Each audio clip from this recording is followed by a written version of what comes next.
பார்க்க போகிறது பாரதிய நகரிக் சுரக்ஷா சங்கீதா 2023 ஆக்ட் வந்து லோக்சபாவில் என்னைக்கு பாஸ் பண்ணப்பட்டதுன்னு பார்த்தா 2011-2023. அதுக்கப்புறம் ராஜ்யசபாவில் என்னைக்கு பாஸ் பண்ணாங்கன்னா 21/12/2023.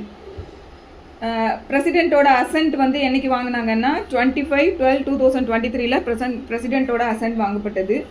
ஃபைனலாக ஆக்ட் என்னைக்கு கேம் இன்டு ஃபோர்ஸ் அப்படின்னா 1 ஜூலை 2024. ஸோ ஆக்டில் மேஜராக கீ சேஞ்சஸ் என்ன வந்திருக்கு அப்படின்னா பெயில் பாண்டுனா என்ன அப்படிங்கிறத இந்த ஆக்டுக்கு கீழே வந்து நமக்கு டிஃபைன் பண்ணி கொடுத்துருக்காங்க. அதுக்கப்புறமா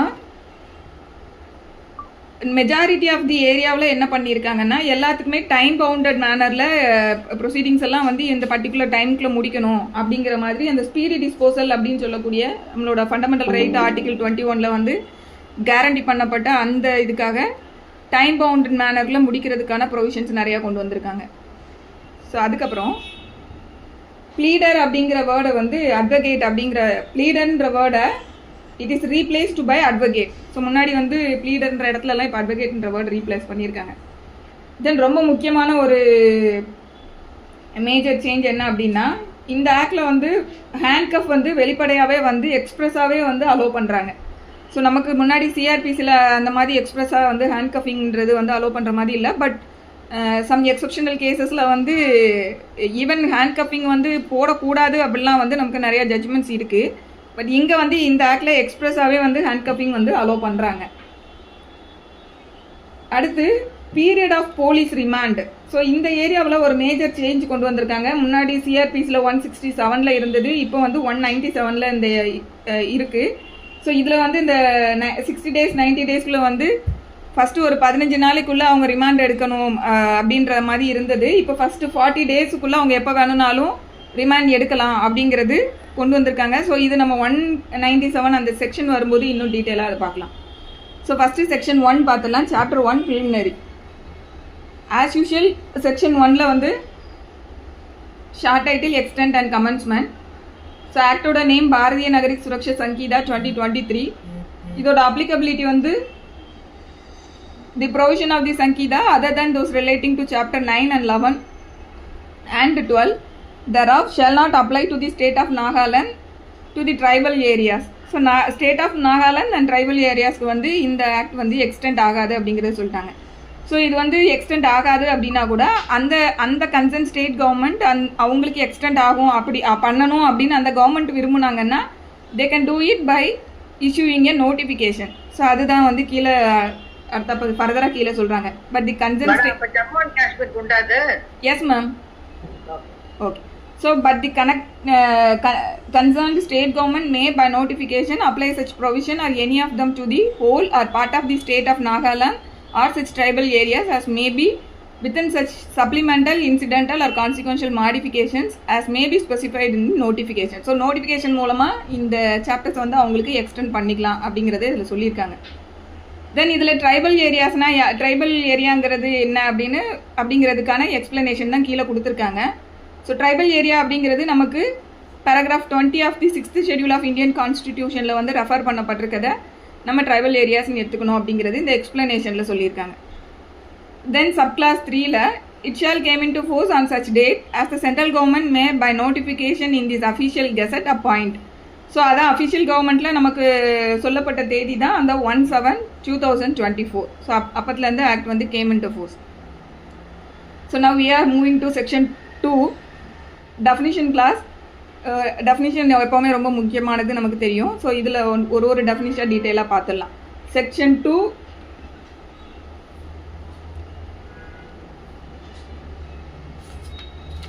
செக்ஷன் 2(1)ல் sub clause A audio video electronic means அப்படின்னா என்னங்கிறது இதில் சொல்லியிருக்காங்க. Audio video electronic means shall include use of any communication device for the purpose of video conferencing, recording of process of identification, search and seizure or evidence, transmission of electronic communication and for such other purposes and by such other means as the state government may by rules provided. So audio video electronic அப்படின்னா என்ன அப்படின்னா இது ஒன்றுமே இல்லை, communication device. Audio video electronic means அப்படின்னா ஒரு communication device, அதில் வந்து என்ன பர்பஸுக்கெல்லாம் இது வந்து இந்த கம்யூனிகேஷன் டிவைஸை பயன்படுத்தப்பட்டிருக்குங்கிறது தான் இதில் சொல்கிறாங்க. So audio video electronic means include use of communication device. என்னென்ன பர்பஸ்க்கலாம் அப்படின்னா வீடியோ கான்ஃபரன்சிங்க்கு, இல்லைனா ப்ராசஸ் ஆஃப் ஐடென்டிஃபிகேஷன் அப்படின்னு சொல்கிறாங்க. ஸோ இந்த ப்ராசஸ் ஆஃப் ஐடென்டிஃபிகேஷன்னா நமக்கு நிறைய இடங்களில் வந்து அக்யூஸ்டை வந்து ஐடென்டிஃபை பண்ணுறது, அந்த மாதிரி நாட் ஓன்லி ஃபார் அக்யூஸ்ட், நிறைய இடங்களில் சில திங்ஸை வந்து ஐடென்டிஃபை பண்ண வேண்டியது இருக்கும். ஸோ எதுவாக வேணும்னாலும் இருக்கலாம். ஸோ ப்ராசஸ் ஆஃப் ஐடென்டிஃபிகேஷன் பர்பஸ்க்கு. அதுக்கப்புறம் சர்ச் அண்ட் சீசர். இப்போ வந்து எல்லா இடங்கள்லையுமே இந்த சர்ச் அண்ட் சீசர் எல்லாத்தையுமே வந்து ஆடியோ வீடியோ மீன்ஸில் ரெக்கார்ட் பண்ணணும்னு ஆக்ட்லேயே கொண்டு வந்திருக்காங்க. ஸோ அந்த பர்பஸ்க்கு. அதுக்கப்புறம் எவிடன்ஸுக்கு. எவிடன்ஸ் வந்து நமக்கு இப்போ கோர்ட்லேயே எப்படி எடுக்கிறாங்க அப்படின்னா, ஸோ த்ரூ வீடியோ கான்ஃபரன்சிங்கே வந்து நமக்கு இப்போ எவிடன்ஸ்லாம் எடுத்துடுறாங்கங்கிறது நமக்கு தெரியும். ஸோ அந்த மாதிரி. அடுத்து transmission of electronic communication. So electronic கம்யூனிகேஷனை வந்து ஒரு இதுலேருந்து இன்னொரு இதுக்கு டிரான்ஸ்மிட் பண்ணியிருந்தாங்கன்னா அந்த இடத்துல அதுவுமே வந்து ஆடியோ வீடியோ எலக்ட்ரானிக் மீன்ஸ்ன்றதுக்கு கீழே வரும். ஸோ இதில் சொல்லியிருக்கிறது இல்லாமல் கவர்மெண்ட் வந்து ஸ்டேட் கவர்மெண்ட் வந்து ஃபர்தராக ஏதாவது ஒரு விஷயங்களை இதுக்குள்ளே வந்து சேர்க்குறாங்க பை நோட்டிஃபிகேஷன் அப்படின்னா அதுவும் இந்த ஆடியோ வீடியோ எலக்ட்ரானிக்ன்றதுக்கு கீழே வரும் அப்படின்னு சொல்லக்கூடியதான் இந்த சப்கிளாஸ் ஏல வந்து சொல்லியிருக்காங்க.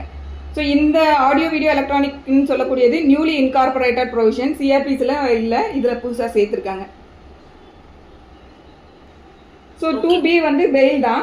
Fail means release of a person accused of or suspected of commission of an offence from the custody of law upon certain condition imposed by an officer or court on execution by such person of a bond or bail bond.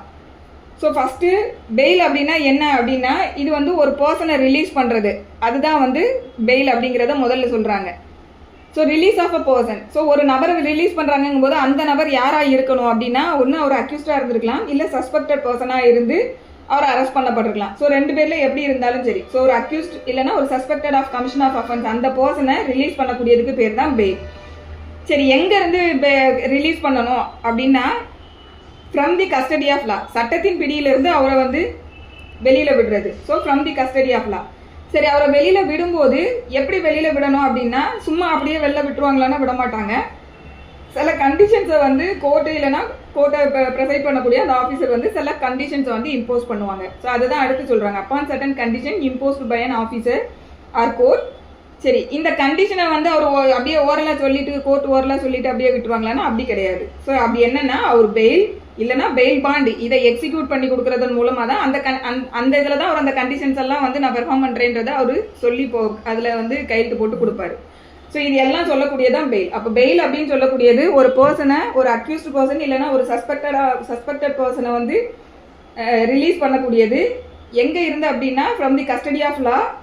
அதுக்கப்புறம் எப்படி release பண்ணுவாங்கன்னா, on certain conditions which is imposed by an officer or court. So on execution of a bond or bail bond. So bail bond இல்லைனா bond அவர் execute பண்ணி கொடுக்குறதன் மூலமாக ஒரு court இல்லைனா ஒரு ஆஃபீஸர் கண்டிஷன் இம்போஸ் பண்ணி ஒரு அக்யூஸ்டையோ ஒரு சஸ்பெக்டட் பர்சனையோ கஸ்டடி ஆஃப் லாலேருந்து ரிலீஸ் பண்ணக்கூடியதுக்கு பேர் தான் பெயில் அப்படிங்கிறது இந்த 2Bல சொல்லியிருக்காங்க. தென் அடுத்து 2C வந்து bailable offence. So bailable offence means an offence which is shown as bailable in the first schedule or which is made bailable by any other law for the time being in force, and non-bailable offence means any other offence. So நமக்கு வந்து இதில் 2 schedule இருக்குது. BNSSல வந்து 2 schedule இருக்குது பின்னாடி. அந்த ஷெடியூலில் first ஷெடியூலில் எதெல்லாம் வந்து பெயிலபிள் அஃபென்ஸ்னு நமக்கு ஷெடியூலில் கொடுத்துருக்காங்களோ அது எல்லாமே வந்து பெயிலபிள் அஃபென்ஸ் அப்படிங்கிறது தான் இதில் சொல்கிறாங்க.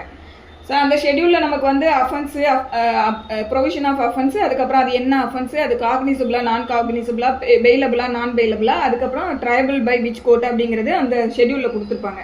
ஸோ அந்த ஷெடியூலில் பெயிலபிள் அஃபென்ஸுன்றது கொடுத்துருந்தாங்கன்னா அது வந்து பெயிலபிள் அஃபென்ஸ் அப்படிங்கிறத இதில் சொல்லியிருக்காங்க. ஸோ இதுவே வந்து வேறு ஏதாவது ஸ்பெஷல் லாவாக இருக்குது அப்படிங்கும்போது அங்கே அந்த ஸ்பெஷல் லாவில் சொல்லியிருப்பாங்க. அதுதான் வந்து any other law for the time being in force அப்படிங்கிறதையும் சொல்கிறாங்க. தென் அடுத்து நான் bailable offence means any other offence. So அந்த பெயிலபிள்ன்றதுல வராத மற்ற எல்லா அஃபென்ஸுமே வந்து எதில் வந்துடும்னா நான் பெயிலபிள் அஃபென்ஸ்ன்றதுக்கு கீழே வந்துடும். ஸோ இதை சொல்லக்கூடியது தான் 2 சப்கிளாஸ் C. அடுத்து 2D. 2D வந்து bail bond. Bail bond means an undertaking for release with surety. So bail பாண்டுங்கிறது என்னென்னா, ஷூரிட்டியோட ஒருத்தர் வந்து அண்டர்டேக்கிங் வந்து ஷூரிட்டினா என்னன்னா, இப்போ ஒரு ஒரு சஸ்பெக்டட் பர்சனை வந்து பெயிலில் விடுறாங்க, இல்லை ஒரு அக்யூஸ்ட் ஆஃப் எனி அஃபென்ஸ் அவரை பெயிலில் விடுறாங்க. அப்படிங்கும்போது அவரே வந்து ஒரு பாண்ட் எழுதி கொடுக்குறாருன்னா அவரோட இதில் வந்து அவரோட ஓன் அண்டர்டேக்கிங்கில் வெளியில் போகிறதா அர்த்தம். இதுவே கூட ஒரு பர்சன் வந்து அவருக்காக வந்து நான் பொறுப்பேற்றுக்கிறேன் அப்படின்னு சொல்கிறாருன்னா அவங்கள தான் ஷூரிட்டின்னு சொல்லுவோம்.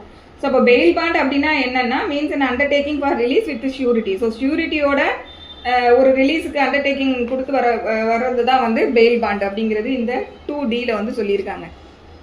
அடுத்து பாண்ட் வந்து 2E. ஸோ பாண்ட் அப்படிங்கிறது bond means a personal bond or an undertaking for release without surety. So பாண்டுன்னு எங்கெல்லாம் இங்கே நமக்கு BNSSல வந்து பாண்டுன்ற வேர்டு யூஸ் பண்ணியிருக்காங்களோ அந்த இடத்துலலாம் நம்ம என்ன எடுத்துக்கிடணும்னா அவரோட பர்சனல் பாண்டில் அவரை வெளியில் வரலான்றது தான். ஸோ இதுக்கு வந்து ஷூரிட்டி இல்லாமலே பர்சனலாக கொடுக்கக்கூடியது. ஸோ அதுதான் இங்கே சொல்கிறாங்க, bond means a personal bond or an undertaking for release without surety. So இந்த பாண்ட் பெயில் பாண்டெல்லாம் எதுக்காக அப்படின்னா for the purpose of release தான் அவங்க எக்ஸிக்யூட் பண்ணி கொடுக்கக்கூடியது. தென் 2F வந்து சார்ஜ்னா என்னங்கிறத இவங்க டிஃபைன் பண்ணலை, பட் அதை வந்து ஒரு இன்க்ளூசிவ் நேச்சரில் சொல்லியிருக்காங்க. Charge includes any head of charge when the charge contains more heads than one. So ஒரு ஒரு கேஸ் வந்து ட்ரையல் வருது அப்படிங்கும்போது அதில் ஒரே ஒரு அஃபென்ஸுக்காக தான் ட்ரையல் எடுக்கிற மாதிரியும் இருக்கும், இல்லை மோர் தென் ஒன் அஃபென்ஸுக்காக ட்ரையல் எடுக்கிற மாதிரியும் இருக்கும். அப்போ ஒன்றுக்கு மேற்பட்ட குற்றச்சாட்டு வந்து அதில் இருக்கும்போது அதில் பல குற்றச்சாட்டுகள் இருந்தாலும் அது எல்லாமே வந்து சார்ஜ் தான் அப்படிங்கிறது தான் இதில் சொல்லியிருக்காங்க, வேறு எதுவுமே கிடையாது. So charge includes any head of charge. இப்போ மோர் தென் ஒன் இருக்குன்னா, இப்போ ஒரு 10 சார்ஜ் இருக்குன்னா அது எல்லாமே வந்து சார்ஜ்ன்றதுக்கு கீழே வரும். So charge includes any head of charge when the charge contains more heads than one. So இதுதான் வந்து 2Fல வந்து சார்ஜ்ன்றதுக்கு கொடுத்துருக்க டெஃபினிஷன். இந்த சார்ஜுங்கிற டெஃபினிஷனை அடிக்கடி எக்ஸாமில் வந்து அந்த ப்ரொவிஷனோட கேட்பாங்க. CRPCயில் 2Bல இருந்தது, இப்போ 2Fல வந்து வச்சுருக்காங்க. தென் அடுத்து காக்னிசபிள் அஃபென்ஸ்னா என்னங்கிறது 2Gல டிஃபைன் பண்ணியிருக்காங்க. Cognisable offence means an offense for which and cognizable case means a case in which a police officer may, in accordance with the first schedule or under any other law for the time being in force, arrest without warrant. So cognisable offence அப்படின்னா போலீஸ்க்கு வந்து என்ன power இருக்குன்னா arrest warrant இல்லாமலேயே அவங்க வந்து arrest பண்ணலாம், அதுதான் வந்து காக்னிசபிள் அஃபென்ஸ். ஸோ இது எங்கே சொல்லியிருப்பாங்க அப்படின்னா இதுவுமே வந்து ஃபர்ஸ்ட் ஷெட்யூலில் வந்து நமக்கு சொல்லியிருப்பாங்க BNSSல. எப்படி பெயிலபிள் அஃபென்ஸ் வந்து ஷெட்யூலில் சொல்லியிருக்காங்கன்னு பார்த்தோம் இல்லையா, அதே மாதிரி. அதே போல் காக்னிசபிள் அஃபென்ஸ், காக்னிசபிள் கேஸ், இந்த ரெண்டையும் பொறுத்த வரைக்கும் என்னன்னா police can arrest without warrant, அதுதான் காக்னிசபிள் அஃபென்ஸ் அண்ட் காக்னிசபிள் கேஸ்ன்றதுல வரும். தென் அடுத்து 2H. இந்த 2Hம் வந்து நம்ம செக்ஷனோட பார்க்கணும். இது CRPCயில் 2Dல இருந்தது, இப்போ இங்கே வந்து BNSSல 2Hல இருக்கு. Complaint. So complaint means any allegation made orally or in writing to a magistrate with a view to his taking action under the Sankida that some person, whether known or unknown, has committed an offense but does not include a police report. So complaint அப்படிங்கும்போது என்ன அப்படின்னா நம்ம police ஸ்டேஷனில் கொடுக்கக்கூடியதெல்லாம் இந்த கம்ப்ளைண்ட்டுன்ற கேப்ஷனில் வருமானா வராது. So அதை நம்ம என்ன சொல்லணும்னா அது இன்ஃபர்மேஷன் தான். ஸோ இந்த சட்டத்தில் வந்து எங்கெல்லாம் கம்ப்ளைண்ட்ன்ற வேர்ட்ஸ் யூஸ் பண்ணப்பட்டிருக்கோ அது வந்து எதை டினோட் பண்ணுதுன்னா மேஜிஸ்ட்ரேட் கிட்ட கொடுக்கக்கூடியது தான் கம்ப்ளைண்ட். ஸோ போலீஸ் கிட்ட கொடுக்கக்கூடியது எல்லாமே எந்த இதில் வரும்னா அவங்க வந்து information to the police officer அப்படிங்கிறது தான். ஸோ இப்போ இங்கே என்ன சொல்கிறாங்க அப்படின்னா கம்ப்ளைண்ட் மீன்ஸ் என்ன allegation make orally or in writing to a magistrate. So இந்த கம்ப்ளைண்ட் வந்து ஓரலாகவும் கொடுக்கப்படலாம், இல்லைனா ரைட்டிங்லேயும் கொடுக்கப்படலாம், ரெண்டில் எப்படி வேணாலும் கொடுக்கலாம். ஒரு அஃபெக்டட் பர்சன் நேரடியாக மேஜிஸ்ட்ரேட் கிட்ட போயிட்டு ஓரலாக கூட கம்ப்ளைண்ட் கொடுக்கலாம் அப்படிங்கிறது தான் இங்கே சொல்கிறாங்க. அடுத்து with view to his taking action under the Sanhita. So சும்மா போயிட்டு ஒரு அஃபென்ஸ் நடந்துருச்சு அப்படின்ற மாதிரி இருக்கக்கூடாது. இந்த மாதிரி ஒரு விஷயம் நடந்தது, இதுக்கு நீங்கள் நடவடிக்கை எடுங்க அப்படின்றத அவங்க அதில் கேட்டிருக்கணும். அதுதான் with view to his taking action against the Sangeetha. சரி, அந்த அலிகேஷன் என்ன அலிகேஷனை கொடுக்குறாரு இல்லையா, அந்த அலிகேஷனை கொடுக்கக்கூடிய அந்த கம்ப்ளைனண்ட்டுக்கு யாருக்கு அகைன்ஸ்டாக ஒரு கம்ப்ளைண்ட் கொடுக்குறாரோ அந்த அஃபெண்டரை பற்றி இவருக்கு வந்து கண்டிப்பாக தெரிஞ்சிருக்கணுமா அப்படின்னு கேட்டால் இட் இஸ் நாட் நெசசரி. அதுதான் அடுத்து சொல்கிறாங்க. That some person whether known or unknown has committed an offense but does not include a police report. So ஒருத்தர் வந்து ஒரு கம்ப்ளைண்ட் மேஜிஸ்ட்ரேட் கிட்ட போய் கொடுக்குறாரு அப்படின்னா அஃபென்ஸை கமிட் பண்ண அக்யூஸ்ட் அஃபெண்டர் யாருங்கிறத தெரிஞ்சுக்கிட்டு தான் போய் கம்ப்ளைண்ட் கொடுக்கணுன்றது அவசியம் கிடையாது. ஒரு அன்னோன் பர்சனுக்கு அகேன்ஸ்டாக கூட ஒரு கம்ப்ளைண்ட் கொடுக்க முடியும். ஏன்னா வீட்டில் திருடு போயிடுச்சு, யார் திருடுனாங்கன்னே தெரியாது. அப்போ திருடுனவன் யாருன்னு போய் பேரை கண்டுபிடிச்சிட்டு வந்து கொடுக்க முடியாது இல்லையா. ஆக்சுவலி திருட்டு கேஸ் வந்து நம்ம மேஜிஸ்ட்ரேட் கிட்ட தான் போய் கம்ப்ளைண்ட் கொடுக்கணும் அவசியம் இல்லை. ஈவன் போலீஸ் ஸ்டேஷன்லேயே வந்து இன்ஃபர்மேஷனாக கொடுத்து அவங்க ப்ரொசீட் பண்ணுவாங்க. பட் மேஜிஸ்ட்ரேட் கிட்ட கொடுக்கக்கூடியதான் கம்ப்ளைண்ட். இது வந்து எப்பெல்லாம் டேரெக்டாக மேஜிஸ்ட்ரேட்ஸ் கிட்ட வந்து கம்ப்ளைண்ட் கொடுக்கலாங்கிறது இந்த ஆக்டில் வந்து பின்னாடி தனியாகவே வந்து ப்ரொவிஷன்ஸ் இருக்குது. அதில் வந்து நம்ம பார்த்துக்கலாம். ஸோ கம்ப்ளைண்ட் அப்படின்னா மேஜிஸ்ட்ரேட் கிட்ட கொடுக்கக்கூடியது தான். அது ஓரலாக இருக்கலாம், இல்லை ரைட்டிங்கில் இருக்கலாம். அதில் வந்து எனக்கு நடவடிக்கை எடுங்க அப்படின்னு சொல்லி கேட்டிருக்கணும். அதுக்கப்புறம் அந்த கம்ப்ளைண்ட் வந்து அன்னோன் பர்சனுக்கு அகேன்ஸ்டாகவும் கொடுக்கலாம். நோன் பர்சனாக இருக்கலாம், அன்னோன் பர்சனுக்கு அகேன்ஸ்டாக அவங்க கொடுக்கலாம். ஸோ இதில் எது இன்க்ளூட் ஆகாது அப்படின்னா போலீஸ் ரிப்போர்ட் வந்து இதில் இன்க்ளூட் ஆகாது அப்படின்னு சொல்கிறாங்க. ஸோ போலீஸ் ரிப்போர்ட்னா என்னது, அவங்க வந்து இன்வெஸ்டிகேஷன் எல்லாம் கம்ப்ளீட் பண்ணி முடிச்சதுக்கு அப்புறமா ஃபைனல் ரிப்போர்ட்டுன்னு சொல்லக்கூடிய சார்ஜ் ஷீட் ஃபைல் பண்ணுறாங்க இல்லையா. ஸோ அது வந்து கம்ப்ளைண்ட்ன்றதுக்கு கீழே வராது. அதுதான் இதில்.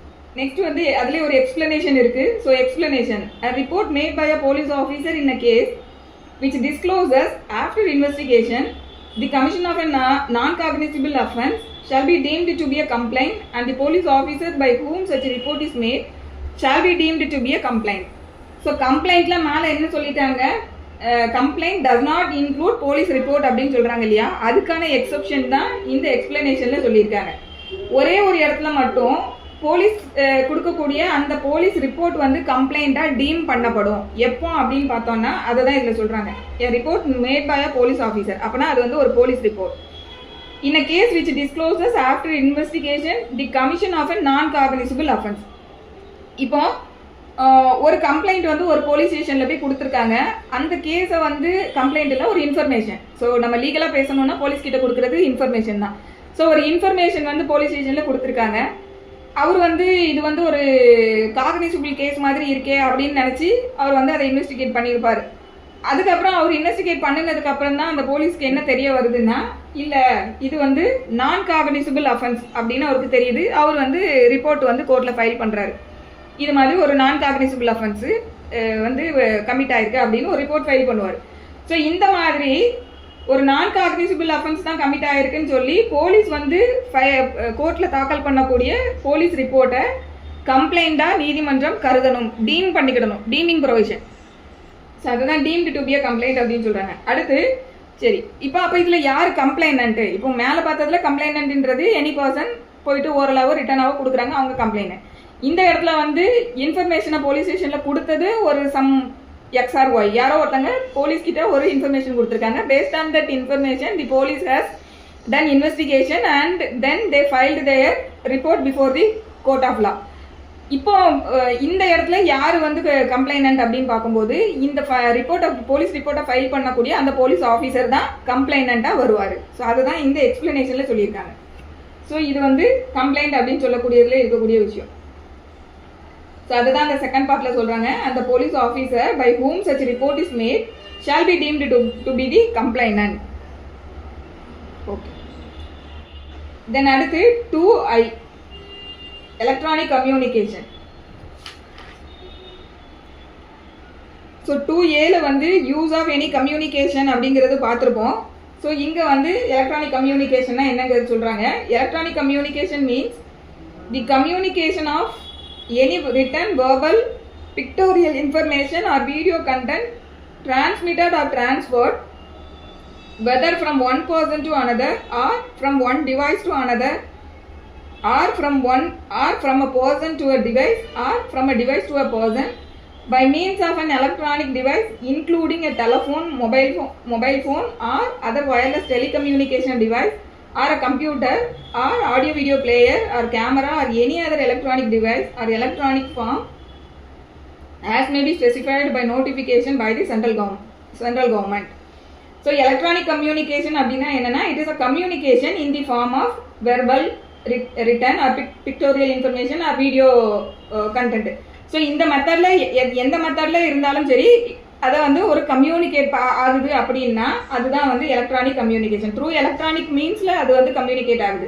ஸோ எலக்ட்ரானிக் கம்யூனிகேஷன்னா வேறு ஒன்றுமே இல்லை, communication of written, verbal or pictorial information or video content இது வந்து இந்த கம்யூனிகேஷன் வந்து எப்படிலாம் வந்து இருந்திருக்கலாம் அப்படின்னா one person to another person அப்படின்னு சொல்றாங்க இல்லையா. ஸோ ஒருத்தங்களோட வாட்ஸ்அப்ல இருந்து இன்னொருத்தங்களுக்கு வந்து ஒரு ரிட்டன் கண்டென்ட்டோ இல்லை ஒரு வெர்பல் கண்டென்ட்டோ இல்லை ஒரு பிக்டோரியல் இன்ஃபர்மேஷனோ இல்லை ஒரு வீடியோ கண்டென்ட்டோ வந்து ட்ரான்ஸ்ஃபர் ஆகிக்கலாம் from one person to another person.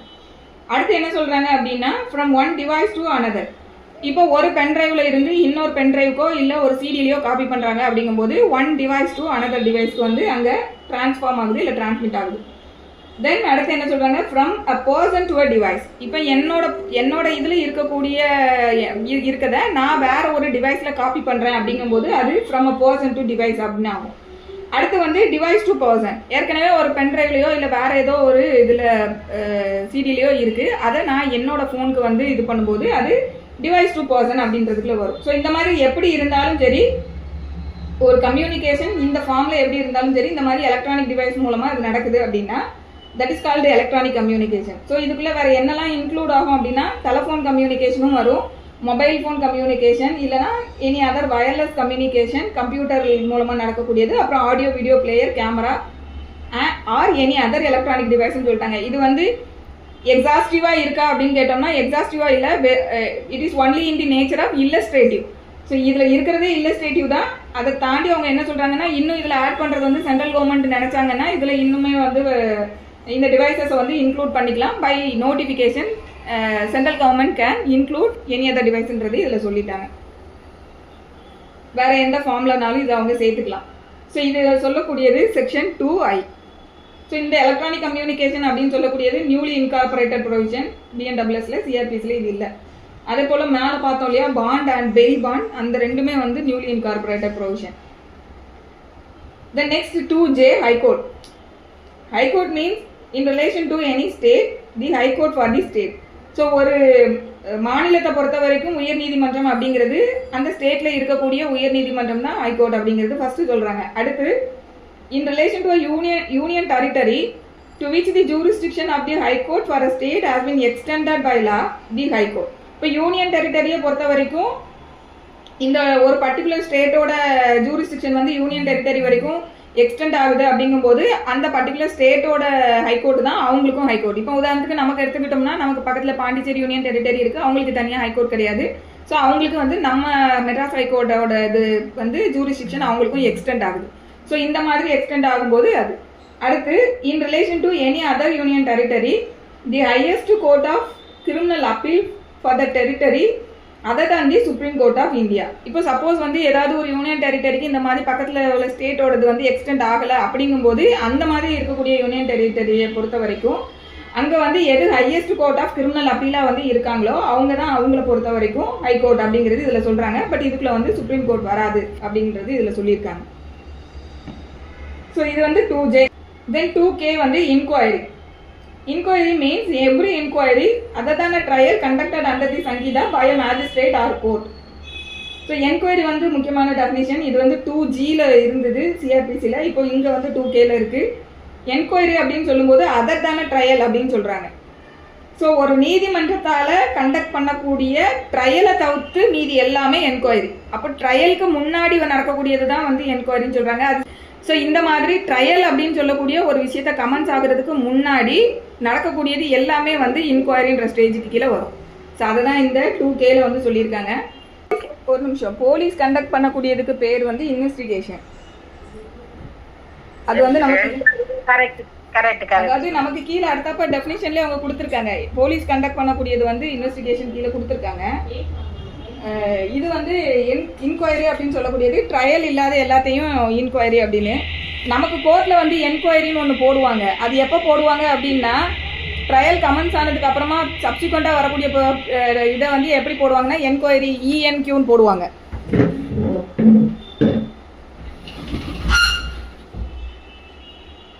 கேக்குதானா பேசுறது?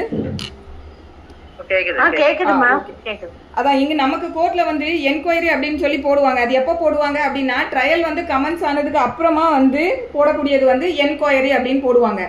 ட்ரையல்ன்றது ஒன்று கமெண்ட்ஸ் ஆகிறதுக்கு முன்னாடி வரக்கூடாது இல்லையா, வர சில ப்ரொசீடிங்ஸ் இருக்கு இல்லையா, அது எல்லாத்தையுமே வந்து இன்கொயரி அப்படிங்கிறது வந்து நமக்கு இங்கே ஆக்ட்லேயே வந்து டிஃபைன் பண்ணியிருக்காங்க. ஸோ இன்கொயரின்றது வந்து ட்ரையல் எப்போ கமெண்ட்ஸ் ஆகும் அப்படின்னா சார்ஜ் ஃப்ரேம் ஆனதுக்கு அப்புறமா வரக்கூடியது தான். எப்போ வந்து சார்ஜ் கம்ப்ளீட் ஆகுதோ அந்த இடத்துல ட்ரையல் கமெண்ட்ஸ் ஆகும் அப்படின்னு சொல்லுவாங்க. ஸோ அந்த சார்ஜ் வந்து கம்ப்ளீட் ஆகக்கூடிய ஸ்டேஜுக்கு முன்னாடி வரக்கூடியது கோர்ட்டில் நடக்கக்கூடியது இன்கொயரி. ஸோ போலீஸையும் இதையும் வந்து இது கிளப் பண்ணக்கூடாது, ரெண்டையும் வந்து டிஃப்ரென்ஷியேட் பண்ணணும். போலீஸ் பண்ணக்கூடியது வந்து இன்கொயரி கிடையாது, அது investigation.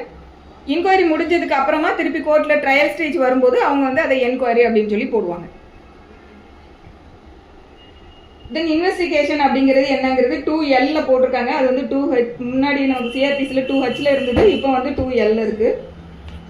So investigation includes all the proceedings under the Sanhita for the collection of evidence conducted by a police officer or by any person other than a magistrate who is authorized by a magistrate in this behalf.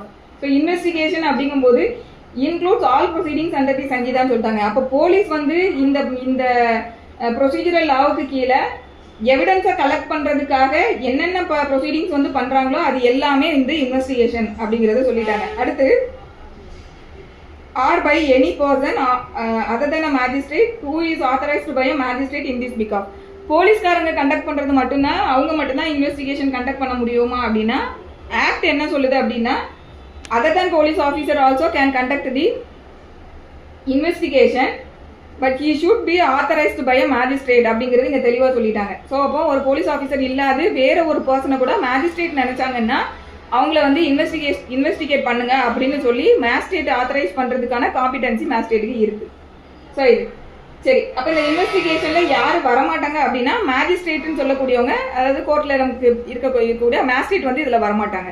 அடுத்து explanation ஒன்று இருக்குது. Explanation where any of the provision of a special act are inconsistent with the provision of the Sankida, the provision of the special act shall prevail. Investigation வந்து என்னென்ன police officers வந்து conduct பண்ணக்கூடிய ப்ரொசீடிங்ஸ்ன்றதை பார்த்தோம் இல்லையா. Special ஆக்ட்ல வந்து sometimes வந்து வேற யாரையாவது வந்து ஸ்பெஷலாக ஆத்தரைஸ் பண்ணப்பட்டிருக்காங்க அப்படின்னும் போது அந்த இடத்துல அவங்க தான் காம்பிடன்ட் பர்சனாக வருவாங்க, அவங்க தான் அந்த இன்வெஸ்டிகேஷனை கண்டக்ட் பண்ண முடியும். ஸோ அதை தான் வந்து ஸ்பெஷல் ஆக்டில் வந்து வேறு மாதிரி இருக்குது அப்படிங்கும்போது இது வந்து அதை அஃபெக்ட் பண்ணாது. ஸோ ஸ்பெஷல் ஆக்ட் எப்போவுமே ஜென்ரலாக என்னென்னா special act will prevail over the general act. So இது ஜென்ரல் ஆக்ட், அதனால இதுக்கு மேலே ஸ்பெஷல் ஆக்ட் வந்து ப்ரிவைல் ஆகும். அதுதான் வந்து இந்த எக்ஸ்பிளனேஷனில் கொடுத்துருக்காங்க. தென் 2M ஜுடிஷியல் ப்ரொசீடிங்னா என்னன்றது, judicial proceeding includes any proceeding in the course of which evidence is or may be legally taken on oath. Local jurisdiction 2N. Local jurisdiction in relation to a court or magistrate means the local area within which the court or magistrate may exercise all or any of its or his power under the Sankida, and such local area may comprise the whole of the state or any part of the state as the state government may by notification specify. So local jurisdiction ஒன்றுமே இல்லை, ஒரு மேஜிஸ்ட்ரேட்டுக்கு வந்து அவரோட power வந்து எந்த area வரைக்கும் extend ஆகுதோ அதுதான் வந்து அந்த லோக்கல் ஏரியா அப்படின்றத இதில் சொல்கிறாங்க. ஸோ இதுவும் வந்து ரொம்ப முக்கியமான ஒரு ப்ரொவிஷன் கிடையாது. அடுத்து 2O வந்து நான் காக்னிசபிள் அஃபென்ஸ். நான் காக்னிசபிள் அஃபென்ஸில் ஏற்கனவே காக்னிசபிள் அஃபென்ஸுக்கு ஆப்போசிட் தான் நான் காக்னிசபிள் அஃபென்ஸ். காக்னிசபிள் அஃபென்ஸில் போலீஸ் வந்து வித்தவுட் வாரண்ட் அரெஸ்ட் பண்ணலான்னு பார்த்தோம். இங்கே என்ன சொல்லியிருப்பாங்கன்னா வித்தவுட் வாரண்ட் அவங்க அரெஸ்ட் பண்ண முடியாதுன்னு சொல்லியிருப்பாங்க. அதுதான் 2O. நான் cognisable offence means an offense for which and non cognizable case means a case in which a police officer has no authority to arrest without warrant. So warrant இல்லாமல் அவர் arrest பண்ண முடியாதுன்றது தான் வந்து நான் காக்னிசபிள் அஃபென்ஸ். ஸோ இதுவும் வந்து நமக்கு அங்கே ஷெடியூல்லே வந்து இருக்கும், காக்னிசபிளா நான் காக்னிசபிள் அஃபென்ஸா அப்படிங்கிறது. அடுத்து 2P notification means a notification published in the official gazette. So இது நமக்கு எல்லாருக்கும் தெரிஞ்சது தான், கெசட்டில் பப்ளிஷ் ஆகுறதுலாம் வந்து நோட்டிஃபிகேஷன். தென் 2Q வந்து அஃபென்ஸ்னா என்னன்றது, offence means any act or omission made punishable by law. Offense means any act or omission made punishable by any law for the time being in force and includes any act in respect of which a complaint may be made under section 20 of the Cattle Trespass Act 1871. So offense-னாலே நமக்கு வந்து act or omission அப்படின்னு சொல்றாங்க. act or omission சொல்லும்போது இப்போ ஒருத்தர் வந்து ஒரு கொலை செய்துட்டாரு அப்படின்னா மர்டர் அப்படிங்கிறத அவர் வந்து ஆக்சுவலி கமிட் பண்ணிட்டாரு. அப்போ ஒரு பாய்சன் வச்சு கொலை பண்ணுறாருன்னு வச்சுக்கிட்டோமா, பாய்சனை வைக்கிறதுன்றது அது ஒரு ஆக்ட் அங்கே கமிட் பண்ணுறாரு. ஸோ அப்போ அது வந்து அஃபென்ஸ்ன்றதுல ஆக்ட் வந்துடும். ஒமிஷன் அப்படின்னு சொல்லும்போது ஒருத்தங்களுக்கு ஃபுட்டை கொடுக்க வேண்டிய இப்போ ஒரு ஜெயிலர் இருக்காரு, அந்த ஜெயிலர் வந்து அந்த ஜெயிலில் இருக்கக்கூடிய அக்யூஸ்டுக்கு இவர் தான் கரெக்டாக வந்து சாப்பாடு கொடுக்கணும். அப்போ அந்த இடத்துல அவர் வந்து சாப்பாடை கொடுக்காம விடுறாருங்கும் போது அது ஒமிஷன் ஆகும். ஸோ இந்த மாதிரி அஃபென்ஸ்ன்னு சொல்லும்போது ஆக்டாகவும் இருக்கலாம், இல்லை ஒமிஷனாகவும் இருக்கலாம், which is made punishable by law. So இந்த இடத்துல இந்த செயலை செய்யாமல் விட்டீங்கன்னா இது பனிஷபிள் அப்படின்னு சொல்லி லா எதெல்லாம் சொல்லுதோ அந்த இடத்துல ஒமிஷனும் வந்து அஃபென்ஸாக வந்து வரும். ஸோ அதனால தான் 2 டேர்மையும் சொல்கிறாங்க. Offense means any act or omission made punishable by law for the time being in force and includes any act in respect of which a complaint may be made under section 20. So cattle trespass act க்கு கீழே section 20ல போடக்கூடிய கம்ப்ளைண்ட்டும் வந்து அஃபென்ஸ்ன்றதுக்கு கீழே வரும்ன்றது இதில் சொல்லியிருக்காங்க. Then section 2 are officer in charge of a police station. So இதில் வந்து sub inspector தான் வந்து இந்த ஆஃபீஸர் இன்சார்ஜ் ஆஃப் போலீஸ் ஸ்டேஷன்றதுல வருவாங்க. So officer incharge of police station என்ன சொல்லணும்னா include when the officer in charge of a police station is absent from the station house or unable from illness or other cause to perform his duty, the police officer present at the station house who is next in rank to such officer and who is above the rank of constable, or when the state government so directs any other police officer so present. So கான்ஸ்டபிளுக்கு மேலே இருக்கக்கூடிய கேடரில் வரக்கூடியவங்க தான் வந்து officer incharge of police ஸ்டேஷன்றதுக்கு கீழே அவங்க வர முடியும். ஸோ இதுதான் வந்து 2R வந்து சொல்லியிருக்கக்கூடிய விஷயம். தென் 2S பிளேஸ்னா என்னங்கிறது சொல்கிறாங்க. Place includes a house, building, tent, vehicle and vessel. So பிளேஸ்ன்னு சொல்லும்போது வெறும் வீடு மட்டும்தான் குறிக்கணுன்றது அவசியம் கிடையாது. ஒரு பில்டிங்காக இருக்கலாம், இல்லை டென்ட் போட்டிருப்பாங்களே அந்த மாதிரி, இல்லை ஒரு வாகனம், இல்லைனா வெசல்ங்கிறது நம்ம வந்து இந்த டிரான்ஸ்போர்ட்டுக்கெலாம் பயன்படுத்தல, நீர்வழியில் ட்ராவல் பண்ணுறதுக்கு அந்த ஆமாம் அந்த மாதிரி அது எல்லாமே. ஸோ இது வந்து எல்லாமே வந்து பிளேஸ்ன்றதுல வரும். அடுத்து 2Rல வந்து போலீஸ் ரிப்போர்ட். 2T பழைய ஆக்ட்ல வந்து 2Rல இருந்தது போலீஸ் ரிப்போர்ட். இப்போ வந்து இங்கே 2Tல சொல்லியிருக்காங்க. Police report means a report forwarded by a police officer to a magistrate under subsection 3 of section 193. முன்னாடி 173க்கு கீழே இருந்தது, இப்போ அது வந்து 193ல இங்கே கொண்டு வந்திருக்காங்க. ஸோ செக்ஷன் 193 சப் கிளாஸ் 3க்கு கீழே போலீஸ் ஆஃபீஸர்ஸ் வந்து ஃபார்வர்ட் பண்ணக்கூடிய ரிப்போர்ட் தான் போலீஸ் ரிப்போர்ட். இது எப்போ அவங்க ஃபார்வர்ட் பண்ணுவாங்கன்னா நம்ம முன்னாடியே பார்த்தோம் இல்லையா இன்வெஸ்டிகேஷன்னு.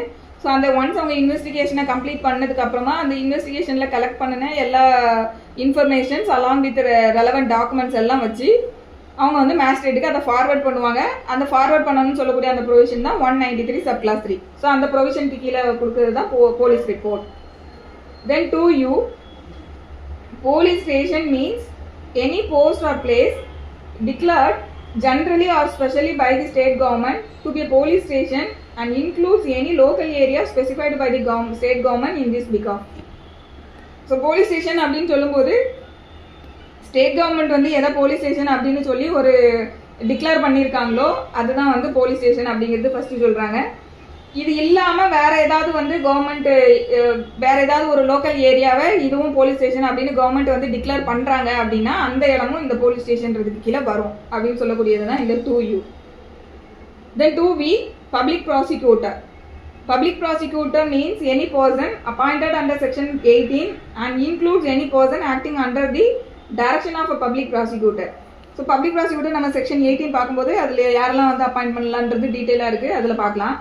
அவர் ஸோ அந்த 18க்கு கீழே அப்பாயிண்ட் பண்ணப்பட்டவர் மட்டும் பப்ளிக் ப்ராசிக்யூட்டர் கிடையாது, அவரோட டைரக்ஷனுக்கு கீழே யாரெல்லாம் வந்து ஆக்ட் பண்ணுறாங்களோ அவங்களும் இந்த பப்ளிக் ப்ராசிக்யூட்டர்ன்ற கெப்பாசிட்டிக்கு கீழே வருவாங்க அப்படின்னு சொல்லக்கூடியது 2V. Then 2W subdivision means a subdivision of a district. அது ஒன்றும் இல்லை. அடுத்து 2Xல சம்மன்ஸ் கேஸ்னா என்னன்றது. Summons case means a case relating to an offense and not being a warrant case. Warrant கேஸாக இல்லாதது எல்லாமே சம்மன்ஸ் கேஸ் அப்படின்னு சொல்லக்கூடியதான் இது. ஸோ சம்மன்ஸ் கேஸுங்கும் போது எதெல்லாம் வாரண்ட் கேஸ் இல்லையோ அதெல்லாம் சம்மன்ஸ் கேஸ் அப்படிங்காங்க. தென் அப்போ வாரண்ட் கேஸ்னா என்ன அப்படிங்கிறது 2Zல சொல்லியிருக்காங்க. So warrant case means a case relating to an offense punishable with death, imprisonment for life or imprisonment for a term exceeding 2 years. So 2 ஆண்டுகளுக்கு மேற்பட்டு தண்டனை கொடுக்கக்கூடிய நேச்சரில் இருக்கக்கூடிய எல்லா அஃபென்ஸுமே என்னவா ஆகிடும்னா வாரண்ட் கேஸ் அப்படின்றதுல வந்துடும். ஸோ இந்த வாரண்ட் கேஸ் சம்மன் கேஸ் என்னன்னா, வாரண்ட் கேஸுக்கான ப்ரொசீடிங்ஸ் வந்து ட்ரையல் எப்படி கோர்ட்டில் நடத்தணும், சம்மன்ஸ் கேஸ்க்கு ட்ரையல் கோர்ட்டில் எப்படி நடத்தணுங்கிறது தனி சாப்டர்ஸ் பின்னாடி வருது. அப்போ what is summary case, what is warrant கேஸ்ன்றதே தெரிஞ்சாதான் ட்ரையல் ப்ரொசீடிங்ஸில் வந்து நம்ம அதை அண்டர்ஸ்டாண்ட் பண்ண முடியும். அதனால அந்த டிஃபரன்ஸும் இங்கே கொடுத்துருக்காங்க. தென் 2(y)ல விக்டிம்னா என்னங்கிறத சொல்லியிருக்காங்க. Victim means a person who has suffered any loss or injury caused by reason of the act or omission of the accused person and includes the guardian or legal heir of such victim. So இந்த 2009ல் கொண்டு வரப்பட்ட ஒரு மேஜரான ஒரு விஷயம் இந்த விக்டிம்னு சொல்லி சிஆர்பிஸில் அங்கே சேர்த்துருந்தாங்க. ஸோ அது வந்து ஏன்னா நமக்கு கிரிமினல் கேசஸ் பொறுத்த வரைக்கும் அஃபென்ஸ் அகைன்ஸ்ட் ஸ்டேட்டுன்றது தான் கான்செப்ட். எந்த குற்றம் நடந்தாலும் அந்த குற்றம் தனிநபருக்கு நடந்த ஒரு 2 தனிப்பட்ட நபர்களை நடந்த குற்றமாக கருதப்படாது.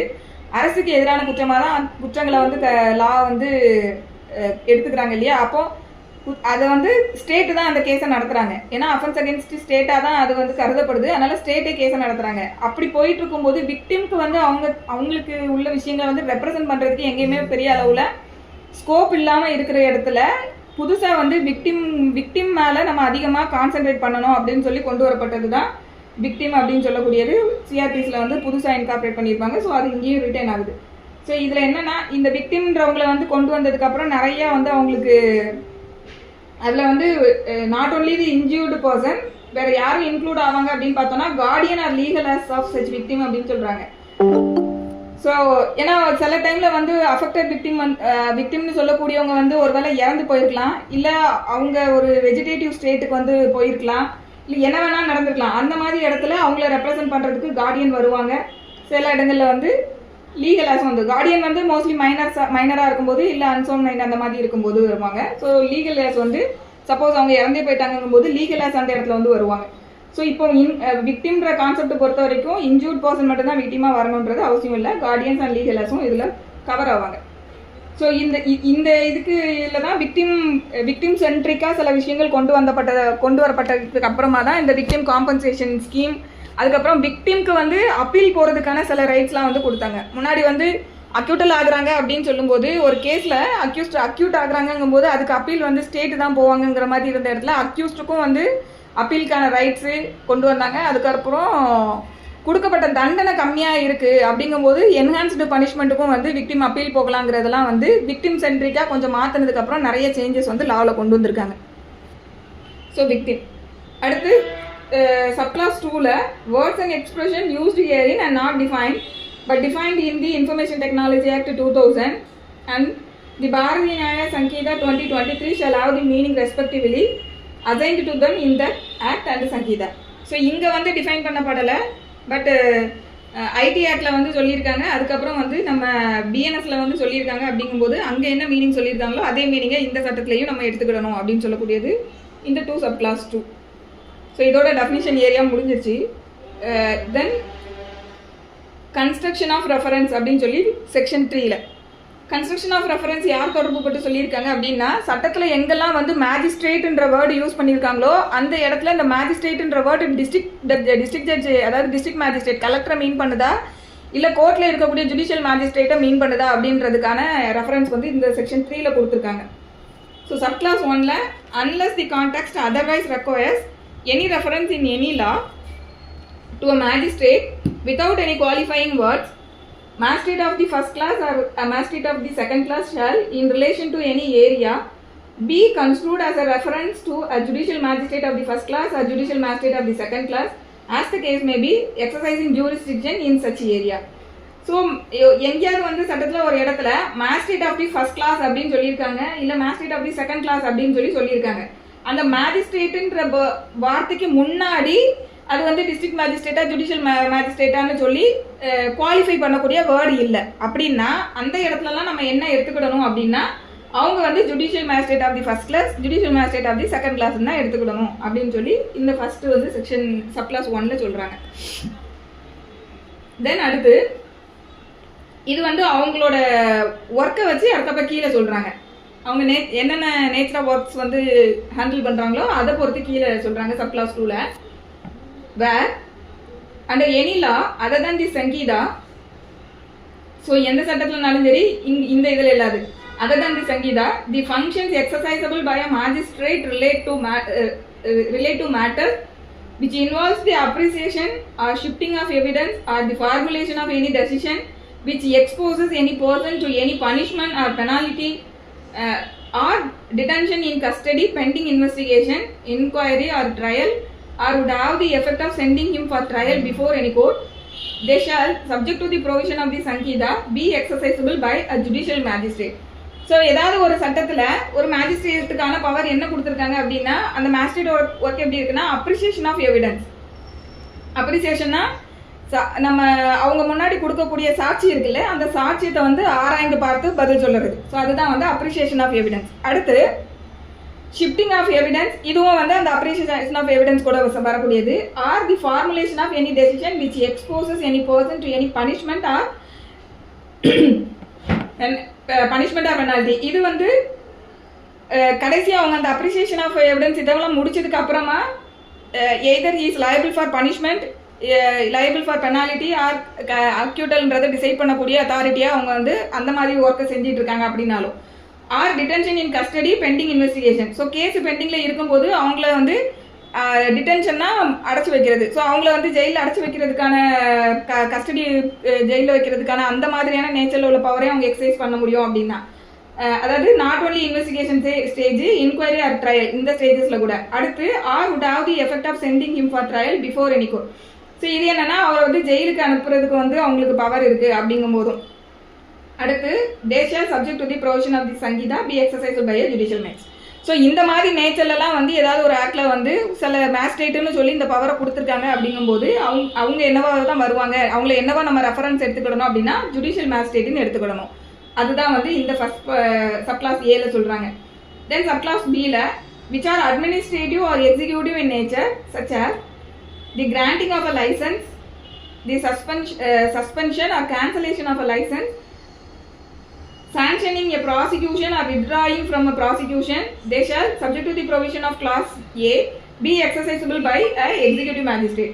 So ஒரு அட்மினிஸ்ட்ரேட்டிவ் நேச்சரில் இருக்கக்கூடியது, இல்லை எக்ஸிக்யூட்டிவ் நேச்சர், அப்படி இல்லாட்டி ஒரு லைசன்ஸ் இஷ்யூ பண்ணுறது, இல்லை லைசன்ஸை சஸ்பெண்ட் பண்ணுறது, கேன்சல் பண்ணுறது, அப்படி இல்லாட்டி ப்ராசிக்யூஷனுக்கு வந்து சாங்ஷன் பண்ணுறது.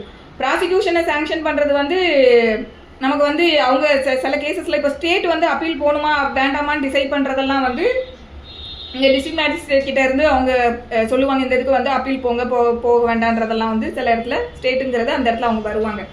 ஸோ இந்த மாதிரி sanctioning prosecution or withdrawing from prosecution, இந்த மாதிரி நேச்சர் ஒர்க்ஸ் வந்து அவங்களுக்கு பண்ணும்போது ஸோ அதெல்லாம் வந்து எக்ஸிக்யூட்டிவ் மேஜிஸ்ட்ரேட்ன்றதுக்கு கீழே வருவாங்க அப்படிங்கிறது இந்த சப் கிளாஸ் பியில் வந்து சொல்லியிருக்காங்க. ஸோ செக்ஷன் 2 பொறுத்த வரைக்கும் வேறு ஒன்றும் இல்லை. கன்ஸ்ட்ரக்ஷன் ஆஃப் ரெஃபரன்ஸுன்றது மேஜிஸ்ட்ரேட்டுன்ற வேர்டுக்கு முன்னாடி எக்ஸிக்யூட்டிவா இல்லை ஜுடிஷியலா அப்படிங்கிற குவாலிஃபையிங் வேர்டு இல்லாத போது அவங்களோட நேச்சர் ஆஃப் ஒர்க்கை வச்சு ஒன்று டிட்டர்மைன் பண்ணுறாங்க.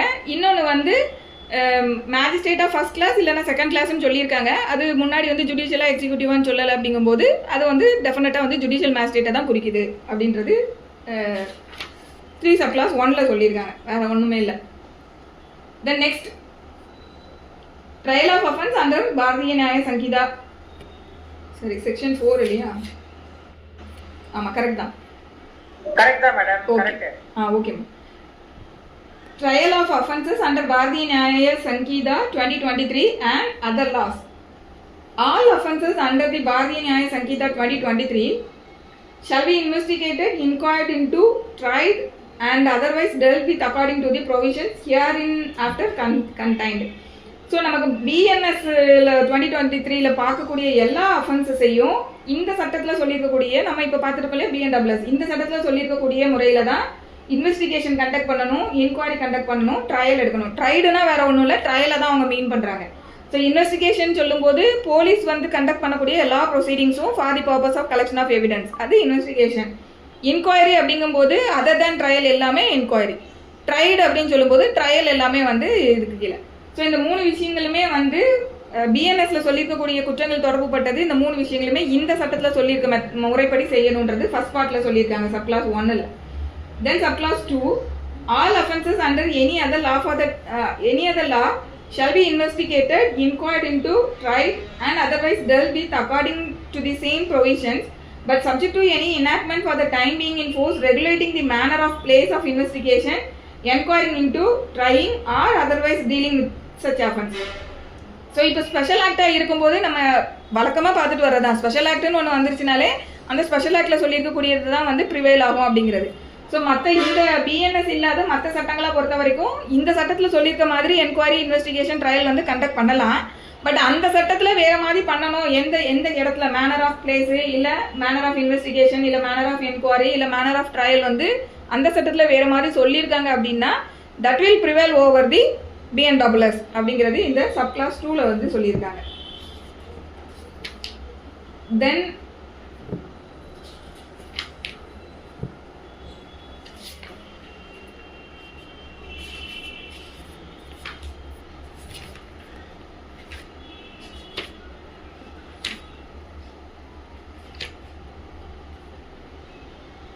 Section 5. Nothing contained in this Sanhita shall, in the absence of a specific provision to the contrary, affect any special or local law for the time being in force, or any special jurisdiction or power conferred, or any special form of procedure prescribed by any other law for the time being in force. இது வந்து ஒன்றும் இல்லை, saving கிளாஸில் வந்து எப்போவுமே இந்த சட்டம் வேறு இதெல்லாம் பாதிக்காது அப்படின்னு சொல்லியிருப்பாங்க இல்லையா, அதுதான். ஸோ இந்த சேவிங்ஸ் வந்து ஸ்பெஷல் லாவும் லோக்கல் லாவுலையும் வேறு ஏதாவது வந்து ப்ரொவிஷன்ஸ் இந்த ஆக்டுக்கு கான்ட்ரரியாக இருக்குது அப்படிங்கும்போது அந்த விஷயங்களை இந்த சட்டம் பாதிக்காது. அதுக்கப்புறமா வந்து ஸ்பெஷல் ஃபார்ம் ஆஃப் ப்ரொசீஜர் ஏதாவது வேறு சட்டத்துக்கு கீழே வேறு ஏதாவது ஸ்பெஷல் ஆக்டுக்கு வந்து ஸ்பெஷல் ஃபார்ம் ஆஃப் ப்ரொசீஜர் வந்து ப்ரெஸ்கிரைப் பண்ணப்பட்டிருக்கு அப்படிங்கும்போது அந்த இடங்களில் அந்த ஸ்பெஷல் பவர்ஸையும் அந்த ஜூரிஸ்டிக்ஷன்ஸையும் அந்த ப்ரொசீஜர்ஸையும் இந்த சட்டம் வந்து பாதிக்காது அப்படின்னு சொல்லக்கூடியது சேவிங் கிளாஸில் வந்து கொடுத்துருக்காங்க. ஸோ வேறு ஒன்றும் இல்லை. ஸோ ஸ்பெஷல்லானா என்ன, லோக்கல்லானா என்ன அப்படிங்கிறது வந்து நம்ம அங்கே பிஎன்எஸ் பார்க்கும்போது டெஃபினிஷனில் பார்த்துருக்கோம். அதை வந்து நம்ம இங்கே பொருத்திக்கிடணும். ஏன்னா அதுதான் வந்து 2 சப்கிளாஸ் 2ல சொல்லியிருக்காங்க இல்லையா, அது. தென் இப்போ சாப்டர் 2 ரொம்ப முக்கியமான ஒரு சாப்டர் இது, constitution of criminal courts and offices. இதில் வந்து செக்ஷன் 6ல் கிளாஸஸ் ஆஃப் கிரிமினல் கோர்ட்ஸ் அப்படின்னு சொல்லியிருக்காங்க. So besides the high court and the courts constituted under any law other than the Sanhita there shall be in every state the following classes of criminal courts, namely high court தவிர்த்துட்டு ஒரு ஸ்டேட்லேயும் கீழே சொல்லியிருக்கக்கூடிய இந்த criminal courts எல்லாமே வந்து இருக்கணும் அப்படின்னு சொல்லக்கூடியது தான் இந்த சப்கிளாஸ் 6ல். ஸோ அப்போ என்ன கோர்ட்ஸ்லாம் இருக்கணும்னு சொல்கிறாங்கன்னா, court of session, judicial magistrate of the first class, judicial magistrate of the second class and executive magistrate. So நமக்கு வந்து இந்த சட்டத்தில் 2 கோர்ட்ஸை வந்து அபாலிஷ் பண்ணியிருக்காங்க, 2 கடை. ஃபஸ்ட்டு வந்து மெட்ரோபாலிட்டன் கோர்ட்ஸை வந்து இதில் அபாலிஷ் பண்ணியிருக்காங்க. அடுத்து வந்து post of assistant session judge அப்படிங்கிற போஸ்ட்டையும் வந்து இந்த BNSSல வந்து அபாலிஷ் பண்ணியிருக்காங்க. இந்த ரெண்டுமே நமக்கு சிஆர்பிசியில் இருந்தது, அது இப்போ இங்கே இல்லை. Metropolitan courts and post of assistant session judge. ஏன்னா சில இடங்களில் ஏன் வந்து கோர்ட்டுக்கு கீழே கொண்டு எக்ஸிக்யூட்டிவ் மேஜிஸ்ட்ரேட்டை சேர்க்குறாங்க அப்படின்னா, இந்த ஆக்டில் வந்து சில சாப்டர்ஸில் வந்து எக்ஸிக்யூட்டிவ் மேஜிஸ்ட்ரேட்ஸும் சில விஷயங்களை டீல் பண்ணலான்னு இங்கே ப்ரொவிஷன்ஸ் வருது. ஸோ அந்த விஷயங்களை வந்து அவங்க தான் பார்ப்பாங்க. அதனால தான் எக்ஸிக்யூட்டிவ் மேஜிஸ்ட்ரேட்ஸையும் இங்கே சேர்த்துருக்காங்க. ஓகேவா? ஸோ இப்போ இந்த மாதிரி கிளாசிஃபிகேஷன் ஆஃப் கோர்ட்ஸில் வந்து கிளாஸஸ் ஆஃப் கோர்ட்ஸில் இத்தனை பேர் இருக்காங்க. அதர் தேன் ஹை கோர்ட்ஸ் இந்த 4 டைப் ஆஃப் கோர்ட்ஸ் வந்து வருது. தென் டெரிட்டோரியல் டிவிஷன் வந்து செக்ஷன் 7ல் every state shall be a sessions division or shall consist of session divisions and every sessions divisions shall for the purpose of the Sanhita be a district or consist of district. So ஒரு ஸ்டேட்டுமே வந்து செஷன்ஸாக divide பண்ணப்படணும். அந்த sessions வந்து ஒரு செஷன்ஸுக்கும் வந்து கண்டிப்பாக ஒரு district court வந்து இருக்கணும். அந்த டிஸ்ட்ரிக்ட் கோர்ட் அப்படின்னு சொல்லக்கூடியது ஒரு செஷன்ஸுக்காக ஆனதா அந்த டிஸ்ட்ரிக்ட் கோர்ட் இருக்கலாம், இல்லை மோர் தென் 1 டிஸ்ட்ரிக்டை கவர் பண்ணுற மாதிரியும் இருக்கலாம். ஸோ அதுதான் இந்த ஃபர்ஸ்ட் பார்ட்டில் வந்து சொல்கிறாங்க. அடுத்து இதை வந்து இப்போ செஷன்ஸ் டிவிஷனாக வந்து கொண்டு வந்து அந்த செஷன்ஸ் கோர்ட்டு அப்படிங்கிறத வந்து யார் எஸ்டாப்ளிஷ் பண்ணி கொடுப்பாங்கன்னா ஸ்டேட் கவர்மெண்ட். அதுதான் சப்கிளாஸ் 2ல். The state government may after consultation with the high court alter the limits or the number of such divisions and districts. So இப்போ மேலே வந்து ஒரு ஸ்டேட்டையும் டிவிஷனாக வந்து அவங்க டிவைட் பண்ணணும் அப்படின்னு சொல்லும்போது அந்த டிவிஷனுக்கான லிமிட்ஸு, அதுக்கப்புறம் அதை ஃபர்தராக அதை வந்து டிஸ்ட்ரிக்டாக வந்து அவங்களுக்கான லிமிட்டை ப்ரெஸ்கிரைப் பண்ணி கொடுக்குறதெல்லாம் ஸ்டேட் கவர்மெண்ட்டு அவங்க வந்து அதை பண்ணுறதுக்கு முன்னாடி ஹைகோர்ட் கிட்ட கன்சல்டேஷன் வாங்கிட்டு பண்ணணும் அப்படின்றது. Then subclause 3, the state government may after consultation with the high court divide any district into subdivision and may alter the limits or the number of such subdivisions. So இப்போ டிவிஷனாக பிரிச்சதை அவங்க subdivide பண்ணுறதுக்கும் state கவர்மெண்ட்டுக்கு authority இருக்குது. அதே போல் அந்த சப்டிவிஷன்ஸ்க்கான limits, அதில் subdivision வந்து ஒரே ஒரு ஒரு ஒரு டிவிஷனில் ஒரு சப்டிவிஷன் தான் இருக்கணுமா இல்லை மோர் தென் ஒன் சப்டிவிஷன் இருக்கணுமா அப்படிங்கிறதுலாம் ஸ்டேட் கவர்மெண்ட் வந்து டிசைட் பண்ணிக்கலாம். After consultation with the high court அவங்க அதை பண்ணிக்கலாம். தென் அடுத்து the sessions divisions districts and subdivisions existing in a state at the commencement of the Sankida shall be deemed to have been formed under the Sankida. So இது என்ன அப்படின்னா, இப்போ new act வந்து நமக்கு 2024 தான் கேம் இன்டு ஃபோர்ஸ் வருது இல்லையா. அப்போ அதுக்கு முன்னாடியே ஏற்கனவே இந்த மாதிரி செஷன்ஸ் டிவிஷன்ஸு சப்டிவிஷன்ஸ் எல்லாம் பிரித்து ஆல்ரெடி எக்ஸிஸ்டாக ஃபங்க்ஷன் ஆகிட்டு இருக்கு. அப்போ அவங்கள என்னவா நம்ம எடுத்துக்கிடணும் அப்படின்னா, இந்த சட்டத்துக்கு கீழேயே அவங்க அது மாதிரி ஃபார்ம் பண்ணப்பட்டதா நம்ம அதை எடுத்துக்கிடணும் அப்படின்னு சொல்லி இந்த சப்கிளாஸ் 4ல் வந்து சொல்லியிருக்காங்க. ஸோ ப்ரீவியஸாக அவங்க வந்து ஏர்லியர் ஆக்டுக்கு கீழே அவங்க பண்ணி முடிச்ச விஷயங்கள் எல்லாமே இந்த சட்டத்துக்கு கீழே தான் அவங்க ஃபார்ம் பண்ணப்பட்டதா எடுத்துக்கணும் அப்படின்றது. ஸோ இதுதான் சப்கிளாஸ் 4. யாரோட மைக்கோ வந்து அன்மியூட் பண்ணியிருக்கீங்க, கொஞ்சம் mute பண்ணிக்கோங்களா. Okay, thank you. So this is section 7. Then section 8, court of sessions. இந்த கோர்ட் ஆஃப் செஷனில் சில கோர்ட் ஆஃப் செஷன் அப்படிங்கிற வேர்டுக்கும் செஷன்ஸ் கோர்ட்டுக்கும் என்ன ஒரு வித்தியாசம் இருக்குது. சில இடங்களில் வந்து லாவில் என்ன சொல்லியிருப்பாங்கன்னா செஷன்ஸ் ஜட்ஜஸ் செஷன்ஸ் கோர்ட் அப்படின்னு சொல்லுவாங்க. சில இடங்களில் வந்து கோர்ட் ஆஃப் செஷன்ஸ் அப்படின்னு சொல்லியிருப்பாங்க. ரெண்டுக்கும் என்ன டிஃப்ரென்ஸ்னா, செஷன்ஸ் கோர்ட் அப்படின்னு சொல்லும்போது பிரின்சிபல் செஷன் ஜட்ஜ் இருக்காங்க இல்லையா, அவங்கள தான் ஸ்பெசிஃபிக்காக அந்த வேர்ட் வந்து டினோட் பண்ணும். இதே கோர்ட் ஆஃப் செஷன் அப்படின்னு சொல்லும்போது அதுக்குள்ளே வந்து பிரின்சிபல் செஷன் ஜட்ஜும் வருவாங்க, அடிஷ்னல் ஜட்ஜஸ் வராங்க இல்லையா அவங்களும் வருவாங்க. பழைய ஆக்டுக்கு கீழே அசிஸ்டன்ட் ஜட்ஜ்லாம் இருந்தாங்க, அவங்க எல்லாருமே வந்து இந்த கோர்ட் ஆஃப் செஷன்றதுக்கு வர்றது கோர்ட் ஆஃப் செஷன்ஸ்ன்றதுக்கு கீழே வருவாங்க. பட் இப்போ வந்து இந்த அசிஸ்டன்ட் ஜட்ஜ் கேடர் வந்து ரிமூவ் பண்ணியிருக்காங்க. ஸோ கோர்ட் ஆஃப் செஷனுங்கும் போது principal session judge and additional ஜட்ஜஸும் வந்து அதுக்குள்ளே வருவாங்க. பட் ஸ்பெசிஃபிக்காக வந்து செஷன் ஜட்ஜ் அப்படின்னு சொல்லியிருக்காங்கன்னா அது பிரின்சிபல் ஜட்ஜை வந்து டினோட் பண்ணும். சரி, இப்போ வந்து section 8, the state government shall establish a court of session for every session division. மேலே வந்து செக்ஷன் 7ல் வந்து டிவிஷன் பிரிக்கிறாங்க இல்லையா, அந்த இப்போ அந்த ஒரு டிவிஷனுக்கும் என்ன பண்ணணும், ஸ்டேட் கவர்மெண்ட் வந்து கண்டிப்பாக ஒரு கோர்ட் ஆஃப் செஷன் அப்படிங்கிறத வந்து எஸ்டாப்ளிஷ் பண்ணணும் அப்படிங்கிறது ஃபஸ்ட்டு சொல்கிறாங்க. அடுத்து சப்கிளாஸ் 2ல் every court of session shall be presided over by a judge to be appointed by the high court. So ஒரு கோர்ட் ஆஃப் செஷனுக்கும் வந்து ப்ரெசிடிங் ஆஃபீஸரை யார் அப்பாயிண்ட் பண்ணணும் அப்படின்னா ஹைகோர்ட் தான் காம்பிடென்ட், அவங்க தான் அப்பாயிண்ட் பண்ணணும். Then subclause 3, the high court may also appoint additional session judge to exercise jurisdiction in a court of session. So high court நினச்சாங்க அப்படின்னா இஃப் இட் இஸ் நெசசரி அவங்க அடிஷ்னல் செஷன் ஜட்ஜையும் வந்து அப்பாயிண்ட் பண்ணிக்கலாம். அவங்களும் வந்து கோர்ட் ஆஃப் செஷனுக்குள்ள ஜூரிஸ்டிக்ஷனை எக்ஸசைஸ் பண்ணுவாங்க. அடுத்து subclause 4, the session judge or one sessions division may be appointed by the high court to be also an additional session judge of another division and in such case he may sit for the disposal of cases at such place or places in the other division as the high court may direct. இப்போ ஒரு sessions டிவிஷனில் high court ஒருத்தங்களை வந்து ஒரு sessions ஜட்ஜி அப்படின்னு சொல்லி appoint பண்ணப்பட்ட பர்சனை ஹைகோர்ட் நினைச்சாங்கன்னா என்ன பண்ணலாம் அப்படின்னா இன்னொரு டிவிஷனுக்கு வந்து அடிஷ்னல் செஷன் ஜட்ஜாக வந்து அப்பாயிண்ட் பண்ணலாம். சப்போஸ் பக்கத்தில் இருக்க டிவிஷனில் வந்து வேக்கண்டாக இருக்குது, அங்கே வந்து செஷன் ஜட்ஜ் அப்பாயிண்ட் பண்ணலாம் அப்படிங்கும்போது ஒரு டிவிஷனில் இருக்கக்கூடிய செஷன் ஜட்ஜை இன்னொரு டிவிஷனில் இருக்கக்கூடியது செஷன்ஸுக்கு வந்து அடிஷ்னல் செஷன் ஜட்ஜாக ஹைகோர்ட் வந்து அப்பாயிண்ட் பண்ணுறதுக்கு அவங்களுக்கு காம்பிடன்ஸ் இருக்குது. அதுதான் இதில் சொல்கிறாங்க. ஸோ அந்த மாதிரி அடிஷ்னல் செஷன்ஸ் ஜட்ஜாக இன்னொரு another டிவிஷனுக்கு அப்பாயிண்ட் பண்ணப்படக்கூடிய அந்த ஜட்ஜு வந்து அந்த இடத்துல அந்த கேசஸை வந்து அந்த another டிவிஷனில் உள்ள கேசஸை டிஸ்போஸ் பண்ணுறதுக்கு அவங்க வந்து காம்பிடன்ட் பர்சனாக இருப்பாங்க. ஸோ இதுதான் வந்து இந்த சப்கிளாஸ் 4ல் சொல்லியிருக்கக்கூடிய விஷயம்.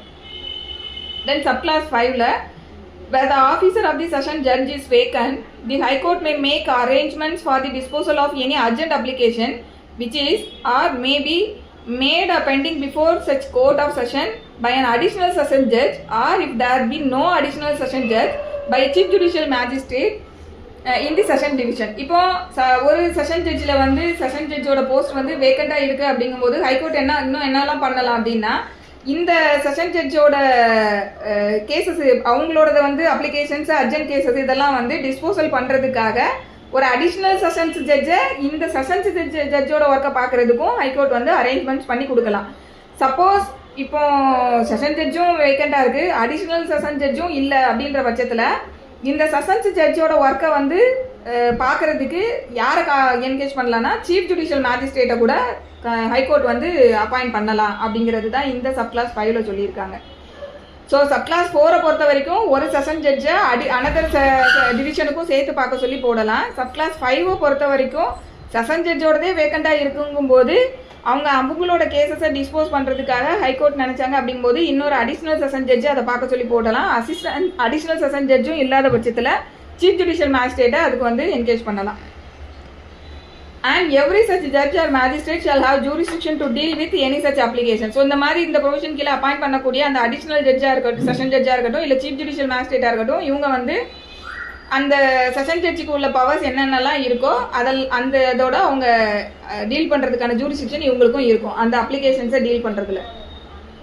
So then section subclause 6, the court of session shall ordinarily hold its sitting at such place or places as the High Court may by notification specify, but if in any particular case the Court of Session is of opinion that it will tend to the general convenience of the parties and witnesses to hold its sitting at any other place in the session division, it may, with the consent of the prosecution and the accused, sit at that place for the disposal of the cases or examination of any witness or witnesses therein. So இதில் என்ன சொல்கிறாங்க subclass 6ல் அப்படின்னா, suppose வந்து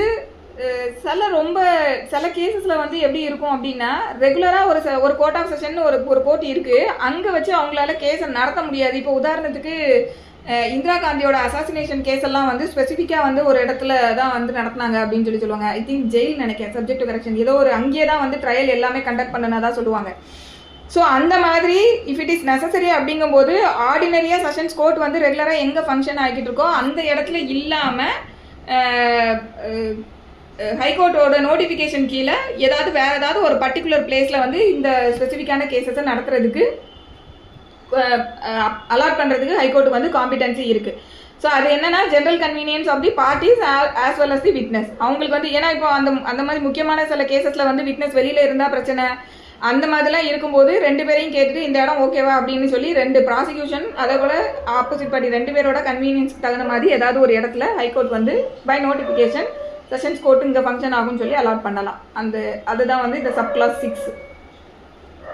so then subclause 7, the session judge may from time to time make orders consistent with the Sanhita as to the distribution of businesses among such additional session judge.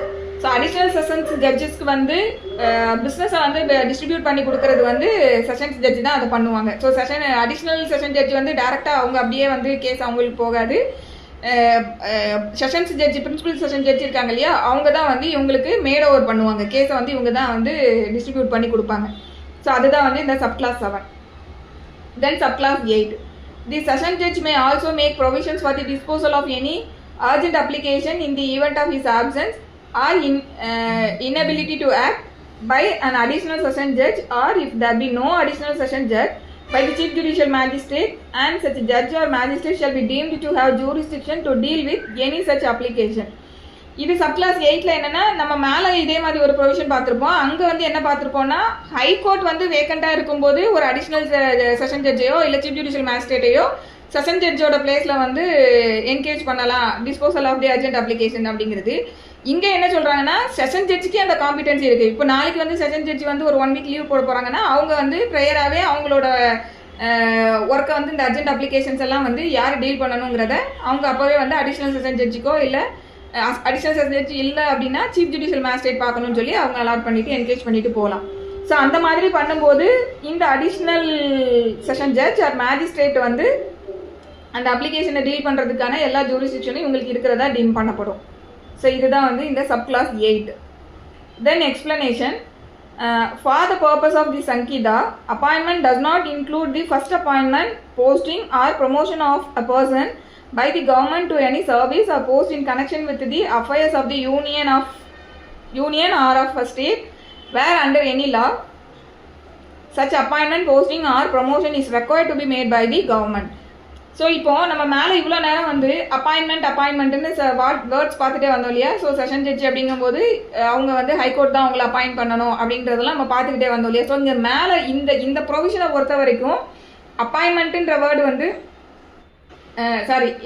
இந்த ஆக்டை பொறுத்த வரைக்கும் for the purpose of the Sanhita சொல்கிறாங்க. So இந்த அப்பாயின்மெண்ட்டுன்னு சொல்லக்கூடிய word எதை மீன் பண்ணலை அப்படின்னு சொல்கிறாங்கன்னா, ரெகுலராக வந்து கவர்மெண்ட் சர்வீஸ்க்கு வந்து அது சென்ட்ரல் கவர்மெண்ட்டாக இருக்கட்டும் இல்லை ஸ்டேட் கவர்மெண்ட்டாக இருக்கட்டும், எந்த கவர்மெண்ட்டாக இருந்தாலும் சரி, அந்த கவர்மெண்ட்டுக்குன்னு சொல்லி எடுக்கக்கூடிய அப்பாயின்மெண்ட் இருக்கு இல்லையா. ஸோ அந்த அப்பாயின்மெண்ட்டை வந்து இந்த இடத்துல வரக்கூடிய இந்த சட்டத்தில் வரக்கூடிய அப்பாயின்மெண்ட்ன்ற வேர்டு அதை டினோட் பண்ணலை அப்படின்னு சொல்லக்கூடியது தான் இந்த எக்ஸ்பிளனேஷனில் சொல்லியிருக்காங்க, வேற ஒன்றும் இல்லை.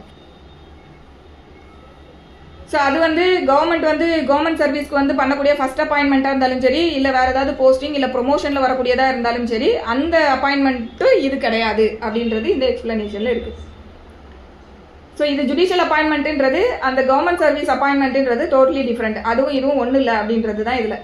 ஸோ நெக்ஸ்ட் வந்து யார் மேம்? ஆமா, yes ma'am, chief judicial magistrate வந்து ஆமா சிஜேஎம். சிஎம்எம்ங்கிறது வந்து சீஃப் மெட்ரோபாலிட்டன் மேஜிஸ்ட்ரேட். சிஎம்எம் அவங்க சீஃப் மெட்ரோபாலிட்டன் மேஜிஸ்ட்ரேட். இப்போ இந்த ஆக்டுக்கு கீழே வந்து மெட்ரோபாலிட்டன் மேஜிஸ்ட்ரேட்டே அபாலிஷ் பண்ணிட்டாங்க. அது முன்னாடி இருந்தது. இல்ல முன்னாடி ஆக்ட்ல சிஜேஎம்மும் இருந்தாங்க, சிஎம்எம்மும் இருந்தாங்க, ரெண்டு பேருமே இருந்தாங்க. இப்போ வந்து சிஎம்எம்லாம் இல்லை, ஏன்னா மெட்ரோபாலிட்டன் மேஜிஸ்ட்ரேட்ன்றதை வந்து இப்போ டோட்டலாகவே அபாலிஷ் பண்ணிட்டாங்க. ஆமா, ஏன்னா மெட்ரோபாலிட்டன் மேஜிஸ்ட்ரேட்ங்கிறது ஃபுல்லா ஆக்சுவலி ரெண்டு பேரும் ஒரே கேடர் தான் மேடம். சிஎம்எம்மும் சிஜேஎம்மும் ஒரே கேடர் ஆஃப் பீப்புள் தான். மெட்ரோபாலிட்டன் மேஜிஸ்ட்ரேட் அவங்க வந்து மெட்ரோபாலிட்டன் ஏரியா வரும்போது அவங்க மெட்ரோபாலிட்டன் மேஜிஸ்ட்ரேட்னு சொல்லி அழைக்கப்படுவாங்க. மற்றபடி ரெண்டு பேரும் ஈக்குவல் தான், ஒரே போஸ்ட் தான். பட் இப்போ வந்து அந்த மெட்ரோபாலிட்டன் ஏரியாவுக்குன்னு இருக்கக்கூடிய அந்த இதை டோட்டலாகவே இதுலேருந்து அபாலிஷ் பண்ணிட்டாங்க. இப்போ எல்லா இடத்துக்குமே வந்து ஜுடிஷியல் மேஜிஸ்ட்ரேட் தான். ஓகேவா? Okay. So section 9 courts of judicial magistrates. இப்போ மேலே பார்த்தது நம்ம செஷன்ஸ் கோர்ட் பார்த்துருக்கோம். இப்போ ஜுடிஷியல் மேஜிஸ்ட்ரேட்டை வந்து பார்க்க போகிறோம். தென் section 9 in every district there shall be established as many courts of judicial magistrates of the first class and of the second class and at such places as state government may after consultation with the high court by notification specify.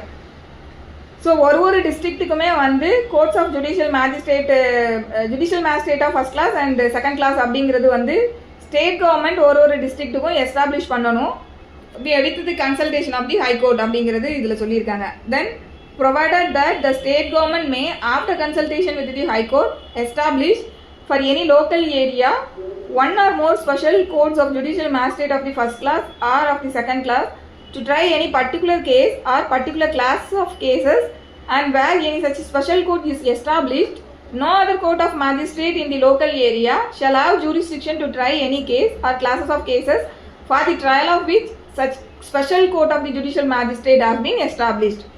So state government நினச்சாங்க அப்படின்னா ஏதாவது ஒரு particular கேஸை மட்டும் deal பண்ணுறதுக்கு, இல்லை ஒரு particular classes of கேஸை மட்டும் டீல் பண்ணுறதுக்குன்னு சொல்லி special court of judicial magistrate அப்படிங்கிறத வந்து ஸ்டேட் கவர்மெண்ட் எஸ்டாப்ளிஷ் பண்ண முடியும். அது வந்து ஃபர்ஸ்ட் கிளாஸ் மேஜிஸ்ட்ரேட்டாக இருக்கலாம், இல்லை செகண்ட் கிளாஸ் ஜுடிஷியல் மேஜிஸ்ட்ரேட்னாலும் இருக்கலாம். ஸோ ஸ்டேட் கவர்மெண்ட் நினச்சாங்கன்னா special courts of judicial magistrate of first class or second class அப்படின்றத ஒரு பர்டிகுலர் ஸ்பெஷல் கேஸுக்கு இல்லைனா கிளாஸஸ் ஆஃப் கேஸஸ்க்கு வந்து ஸ்டேட் கவர்மெண்ட் நினச்சாங்கன்னா எஸ்டாப்ளிஷ் பண்ணலாம் அப்படிங்கிறது. பட் இதுக்கும் வந்து with the consultation of the high court இருக்கணும். சரி, இப்போ அந்த மாதிரி ஸ்பெஷல் கோர்ட்ஸ் வந்து எஸ்டாப்ளிஷ் பண்ணப்பட்டுருச்சு அப்படின்னா அதுக்கப்புறமா வந்து வேறு இருக்கக்கூடிய ரெகுலர் கோர்ட்ஸ் வந்து அந்த ஸ்பெஷல் கோர்ட்ஸ்க்கு அலாட் பண்ணக்கூடிய கேசஸ் வந்து இவங்க டீல் பண்ணக்கூடாது அப்படின்னு சொல்லக்கூடியது அந்த அடுத்த செகண்ட் பார்ட்டில் வந்து இருக்குது. No other court of magistrate in the local area shall have jurisdiction to try any case or classes of cases for the trial of which such special court of judicial magistrate has been established. So அந்த மாதிரி special கோர்ட்டுன்னு ஒரு particular subject மேட்டருக்கு establish பண்ணிட்டாங்கும்போது மற்ற ரெகுலராக இருக்கக்கூடிய அந்த judicial magistrate of first கிளாஸோ இல்லை second கிளாஸோ அவங்க வந்து இந்த விஷயத்தில் வந்து அவங்களுக்கு ஜூரிஸ்டிக்ஷன் கிடையாது. ஸோ அப்போ அவங்க இந்த கேஸஸை ட்ரை பண்ண முடியாது, வேறு ஒன்றும் இல்லை. தென் subclass 2 the presiding officer such court shall be appointed by the high court. So judicial magistrates வந்து இந்த இதில் சொல்லக்கூடிய இந்த மேஜிஸ்ட்ரேட்டை வந்து அப்பாயிண்ட் பண்ணுறது யாருன்னு பார்த்தோன்னா ஹைகோர்ட் தான் வந்து அப்பாயிண்ட் பண்ணுறாங்க. அடுத்து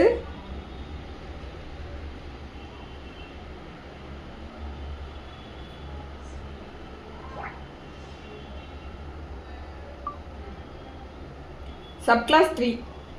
The High Court may, whenever it appears to it to be expedient or necessary, confer the power of judicial magistrate of the first class or the second class on any member of the judicial service of the state functioning as a judge in a civil court.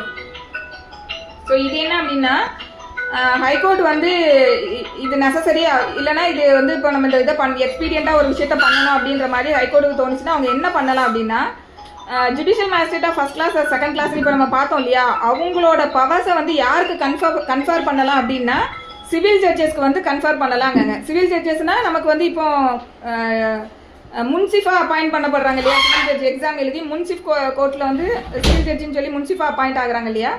So அவங்களுக்கு இந்த magistrate பவரை வந்து confer பண்ணலாம்னு சொல்கிறாங்க. So அதனால தான் வந்து நமக்கு எல்லா இதுலேயும் வந்து எப்படி இருப்பாங்கன்னா முன்சிஃப் கம் மேஜிஸ்ட்ரேட் அப்படின்னு சொல்லி போட்டிருப்பாங்க, district munsif come judicial magistrate அப்படின்னு போட்டிருப்பாங்க. ஸோ அது வந்து இதில் தான் பண்ணுறாங்க. ஸோ சிவில் ஜட்ஜுக்கு வந்து இந்த மேஜிஸ்ட்ரேட்டுக்கு உள்ள பவர்ஸை வந்து எக்ஸசைஸ் பண்ணுறதுக்கு அந்த இதை வந்து அவங்களுக்கு வந்து கன்ஃபர் பண்ணலாம்.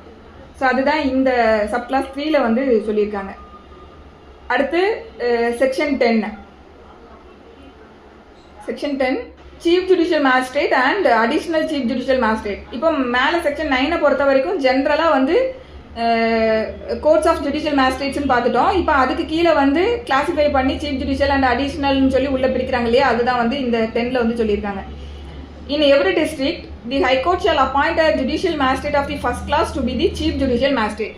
ஸோ சீஃப் ஜுடிஷியல் மேஜிஸ்ட்ரேட்டுன்றவங்க யார் அப்படின்னா ஃபர்ஸ்ட் கிளாஸ் ஜுடிஷியல் மேஜிஸ்ட்ரேட்டில் ஒரு ஆள் தான் சீஃப் ஜுடிஷியல் மேஜிஸ்ட்ரேட்டுன்னு சொல்லி அப்பாயிண்ட் பண்ணப்படுறாங்க. ஸோ அதுதான் ஃபஸ்ட்டு சொல்கிறாங்க, அதை வந்து ஹைகோர்ட் தான் வந்து அப்பாயிண்ட் பண்ணுறாங்க. அடுத்து the high court may appoint any judicial magistrate of the first class to be an additional chief judicial magistrate and such magistrate shall have all or any of the powers of a chief judicial magistrate under the Sankida or under any other law for the time being in force as the High Court may direct. So இப்போ ஒரு first class judicial மேஜிஸ்ட்ரேட்டில் ஒருத்தங்களை தான் எடுத்து chief judicial மேஜிஸ்ட்ரேட்னு high court appoint பண்ணுறாங்க. அதுக்கப்புறமா high court நினைச்சாங்க அப்படின்னா first class judicial மேஜிஸ்ட்ரேட்டில் இருக்கக்கூடிய இன்னும் ஒரு சில பேர் வந்து அடிஷ்னல் சீஃப் ஜுடிஷியல் மேஜிஸ்ட்ரேட் அப்படின்னு சொல்லிட்டும் அப்பாயிண்ட் பண்ணலாம். ஸோ அந்த மாதிரி அப்பாயிண்ட் பண்ணப்படக்கூடிய அந்த அடிஷ்னல் சீஃப் ஜுடிஷியல் மேஜிஸ்ட்ரேட்ஸுக்கு வந்து சீஃப் ஜுடிஷியல் மேஜிஸ்ட்ரேட்ஸ்க்கு வந்து என்ன பவர்ஸ் இருக்கோ அந்த பவர்ஸை வந்து அவங்களும் வந்து எக்ஸசைஸ் பண்ண முடியும் அப்படின்னு சொல்லக்கூடியது தான் இந்த சப்கிளாஸ் 2. அடுத்து the high court may designate any judicial magistrate of the first class in any subdivision as the subdivisional magistrate and relieve him of the responsibility specified in this section as occasions required. So இங்கே subclass 3ல என்ன சொல்கிறாங்க அப்படின்னா high court நினச்சாங்க அப்படின்னா ஒரு first class judicial மேஜிஸ்ட்ரேட்டை வந்து ஒரு சப்டிவிஷனுக்கு வந்து சப்டிவிஷனல் ஜுடிஷியல் மேஜிஸ்ட்ரேட்டாகவும் அப்பாயிண்ட் பண்ணலாம் அப்படிங்கிறது. ஸோ முதல்ல என்ன சொல்கிறாங்க, ஒரு ஃபர்ஸ்ட் கிளாஸ் ஜுடிஷியல் மேஜிஸ்ட்ரேட்டை தான் சீஃப் ஜுடிஷியல் மேஜிஸ்ட்ரேட்டாக ஹைகோர்ட் அப்பாயிண்ட் பண்ணுறாங்க. அதுக்கப்புறம் ஹைகோர்ட் நினச்சாங்கன்னா ஒரு ஃபர்ஸ்ட் கிளாஸ் மேஜிஸ்ட்ரேட் எடுத்து அடிஷனல் சீஃப் ஜுடிஷியல் மேஜிஸ்ட்ரேட்டாகவும் அவங்க அப்பாயிண்ட் பண்ணலாம். அதுக்கப்புறம் என்ன சொல்கிறாங்கன்னா ஹைகோர்ட் நினச்சாங்க அப்படின்னா ஒரு ஃபர்ஸ்ட் கிளாஸ் ஜுடிஷியல் மேஜிஸ்ட்ரேட்டை சப்டிவிஷனல் ஜுடிஷியல் மேஜிஸ்ட்ரேட்டாகவும் அப்பாயிண்ட் பண்ணலாம். ஸோ அந்த மாதிரி சப்டிவிஷனல் ஜுடிஷியல் மேஜிஸ்ட்ரேட்டாக அப்பாயிண்ட் பண்ணும்போது அவர் ஏற்கனவே இருக்கக்கூடிய ஃபர்ஸ்ட் கிளாஸ் ஜுடிஷியல் மேஜிஸ்ட்ரேட்ன்ற அந்த ரெஸ்பான்சிபிலிட்டியிலேருந்து அவரை வந்து ரிலீவ் பண்ணிடுவாங்க. ஸோ இவர் வந்து இந்த கேட்டரில் இருப்பார். ஸோ இதுதான் வந்து சப்கிளாஸ் 3.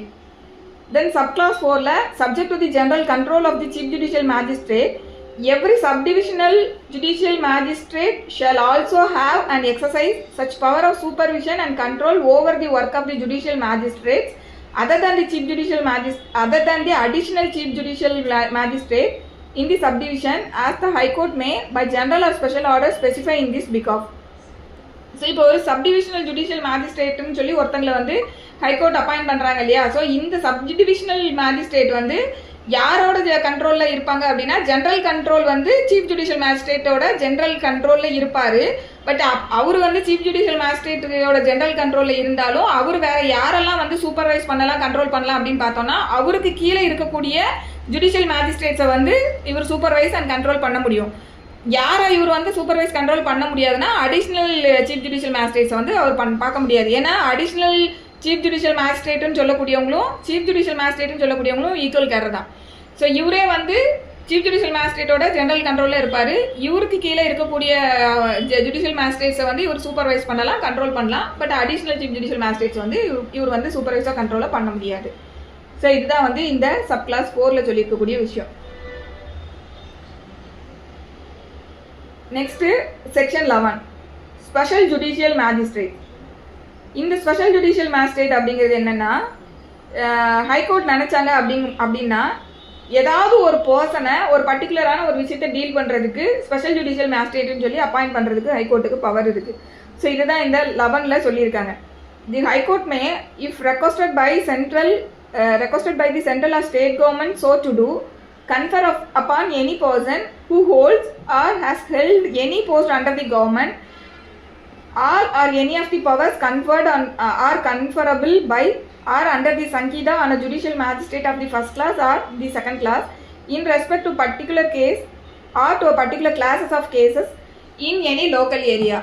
ஸோ ஹைகோர்ட் நினைச்சாங்க அப்படின்னா, அதாவது ஸ்டேட் கவர்மெண்ட்டோ இல்லை சென்ட்ரல் கவர்மெண்ட்டோ ஹைகோர்ட் கிட்ட வந்து ஒரு ரெக்வஸ்ட் வைக்காங்க. என்ன அப்படின்னா, ஒரு பர்டிகுலர் கேஸை இல்லைனா ஒரு பர்டிகுலர் கிளாஸஸ் ஆஃப் கேசஸை வந்து ஹேண்டில் பண்ணுறதுக்காக ஒரு ஸ்பெஷல் ஜுடிஷியல் மேஜிஸ்ட்ரேட்டுன்னு சொல்லி ஒருத்தங்கள அப்பாயிண்ட் பண்ணி கொடுங்க அப்படின்னு சொல்லி கவர்மெண்ட் வந்து ஹைகோர்ட்டை ரெக்வஸ்ட் பண்ணுது. அப்படிங்கும்போது ஹைகோர்ட் கேன் டூ இட். இதுதான் வந்து இதில் சொல்கிறாங்க.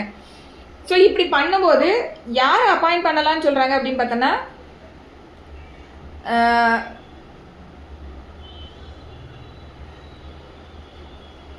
Any person who holds or has held any post under the government அப்படின்னு சொல்லி சொல்கிறாங்க. ஸோ இது வந்து பர்டிகுலராக வந்து யாராக வேணும்னா இருக்கலாம், எந்த பர்சனாக வேணா இருக்கலாம். அந்த பர்சன் வந்து கவர்மெண்ட்டுக்கு கீழே ஏதோ ஒரு போஸ்ட் வந்து ஹோல்டு பண்ணியிருக்கக்கூடிய எந்த பர்சனை வேணுனாலும் இதில் அப்பாயிண்ட் பண்ணலாம் அப்படிங்கிறது ஃபஸ்ட்டு சொல்கிறாங்க. பட் அவங்களுக்கான குவாலிஃபிகேஷன் அடுத்து கீழே சொல்லுவாங்க. provided that no such power shall be conferred on a person unless he possesses such qualification or experience in relation to legal affairs as the High Court may by rules specify. So இந்த government போஸ்ட்டை hold பண்ணியிருக்கக்கூடிய எந்த பர்சனை வேணும்னாலும் appoint பண்ணலாம் அப்படின்னு சொல்லும்போது அவங்களுக்கு என்ன குவாலிஃபிகேஷன் இருக்கணும் அப்படிங்கிறத வந்து என்ன எக்ஸ்பீரியன்ஸ் அண்ட் குவாலிஃபிகேஷன் இருக்கக்கூடிய ஒரு person who is holding the government post அப்படின்றத கவர்மெண்ட் வந்து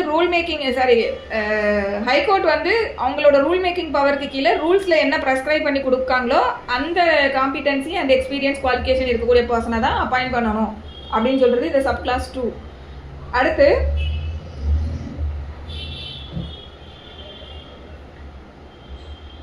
such magistrate shall be called special judicial magistrate and shall be appointed for such term not exceeding 1 year at a time as the High Court may by general or special order direct. So இந்த மாதிரி special judicial மேஜிஸ்ட்ரேட்டுன்னு சொல்லி ஒரு government போஸ்ட்டை வந்து hold பண்ணியிருக்கக்கூடிய ஒரு பர்சனை கவர்மெண்ட்டோட ரெக்வஸ்ட்டுக்கு கீழே கவர்மெண்ட் அப்பாயிண்ட் பண்ணி கொடுக்குறாங்க. அப்படிங்கும்போது அந்த பர்சன் வந்து எவ்வளோ நாளைக்கு அந்த போஸ்ட்டில் வந்து அவங்க ஹோல்ட் ஆக முடியும்னா நாட் எக்ஸீடிங் 1 year அப்படிங்கிறது இதில் சொல்லியிருக்காங்க.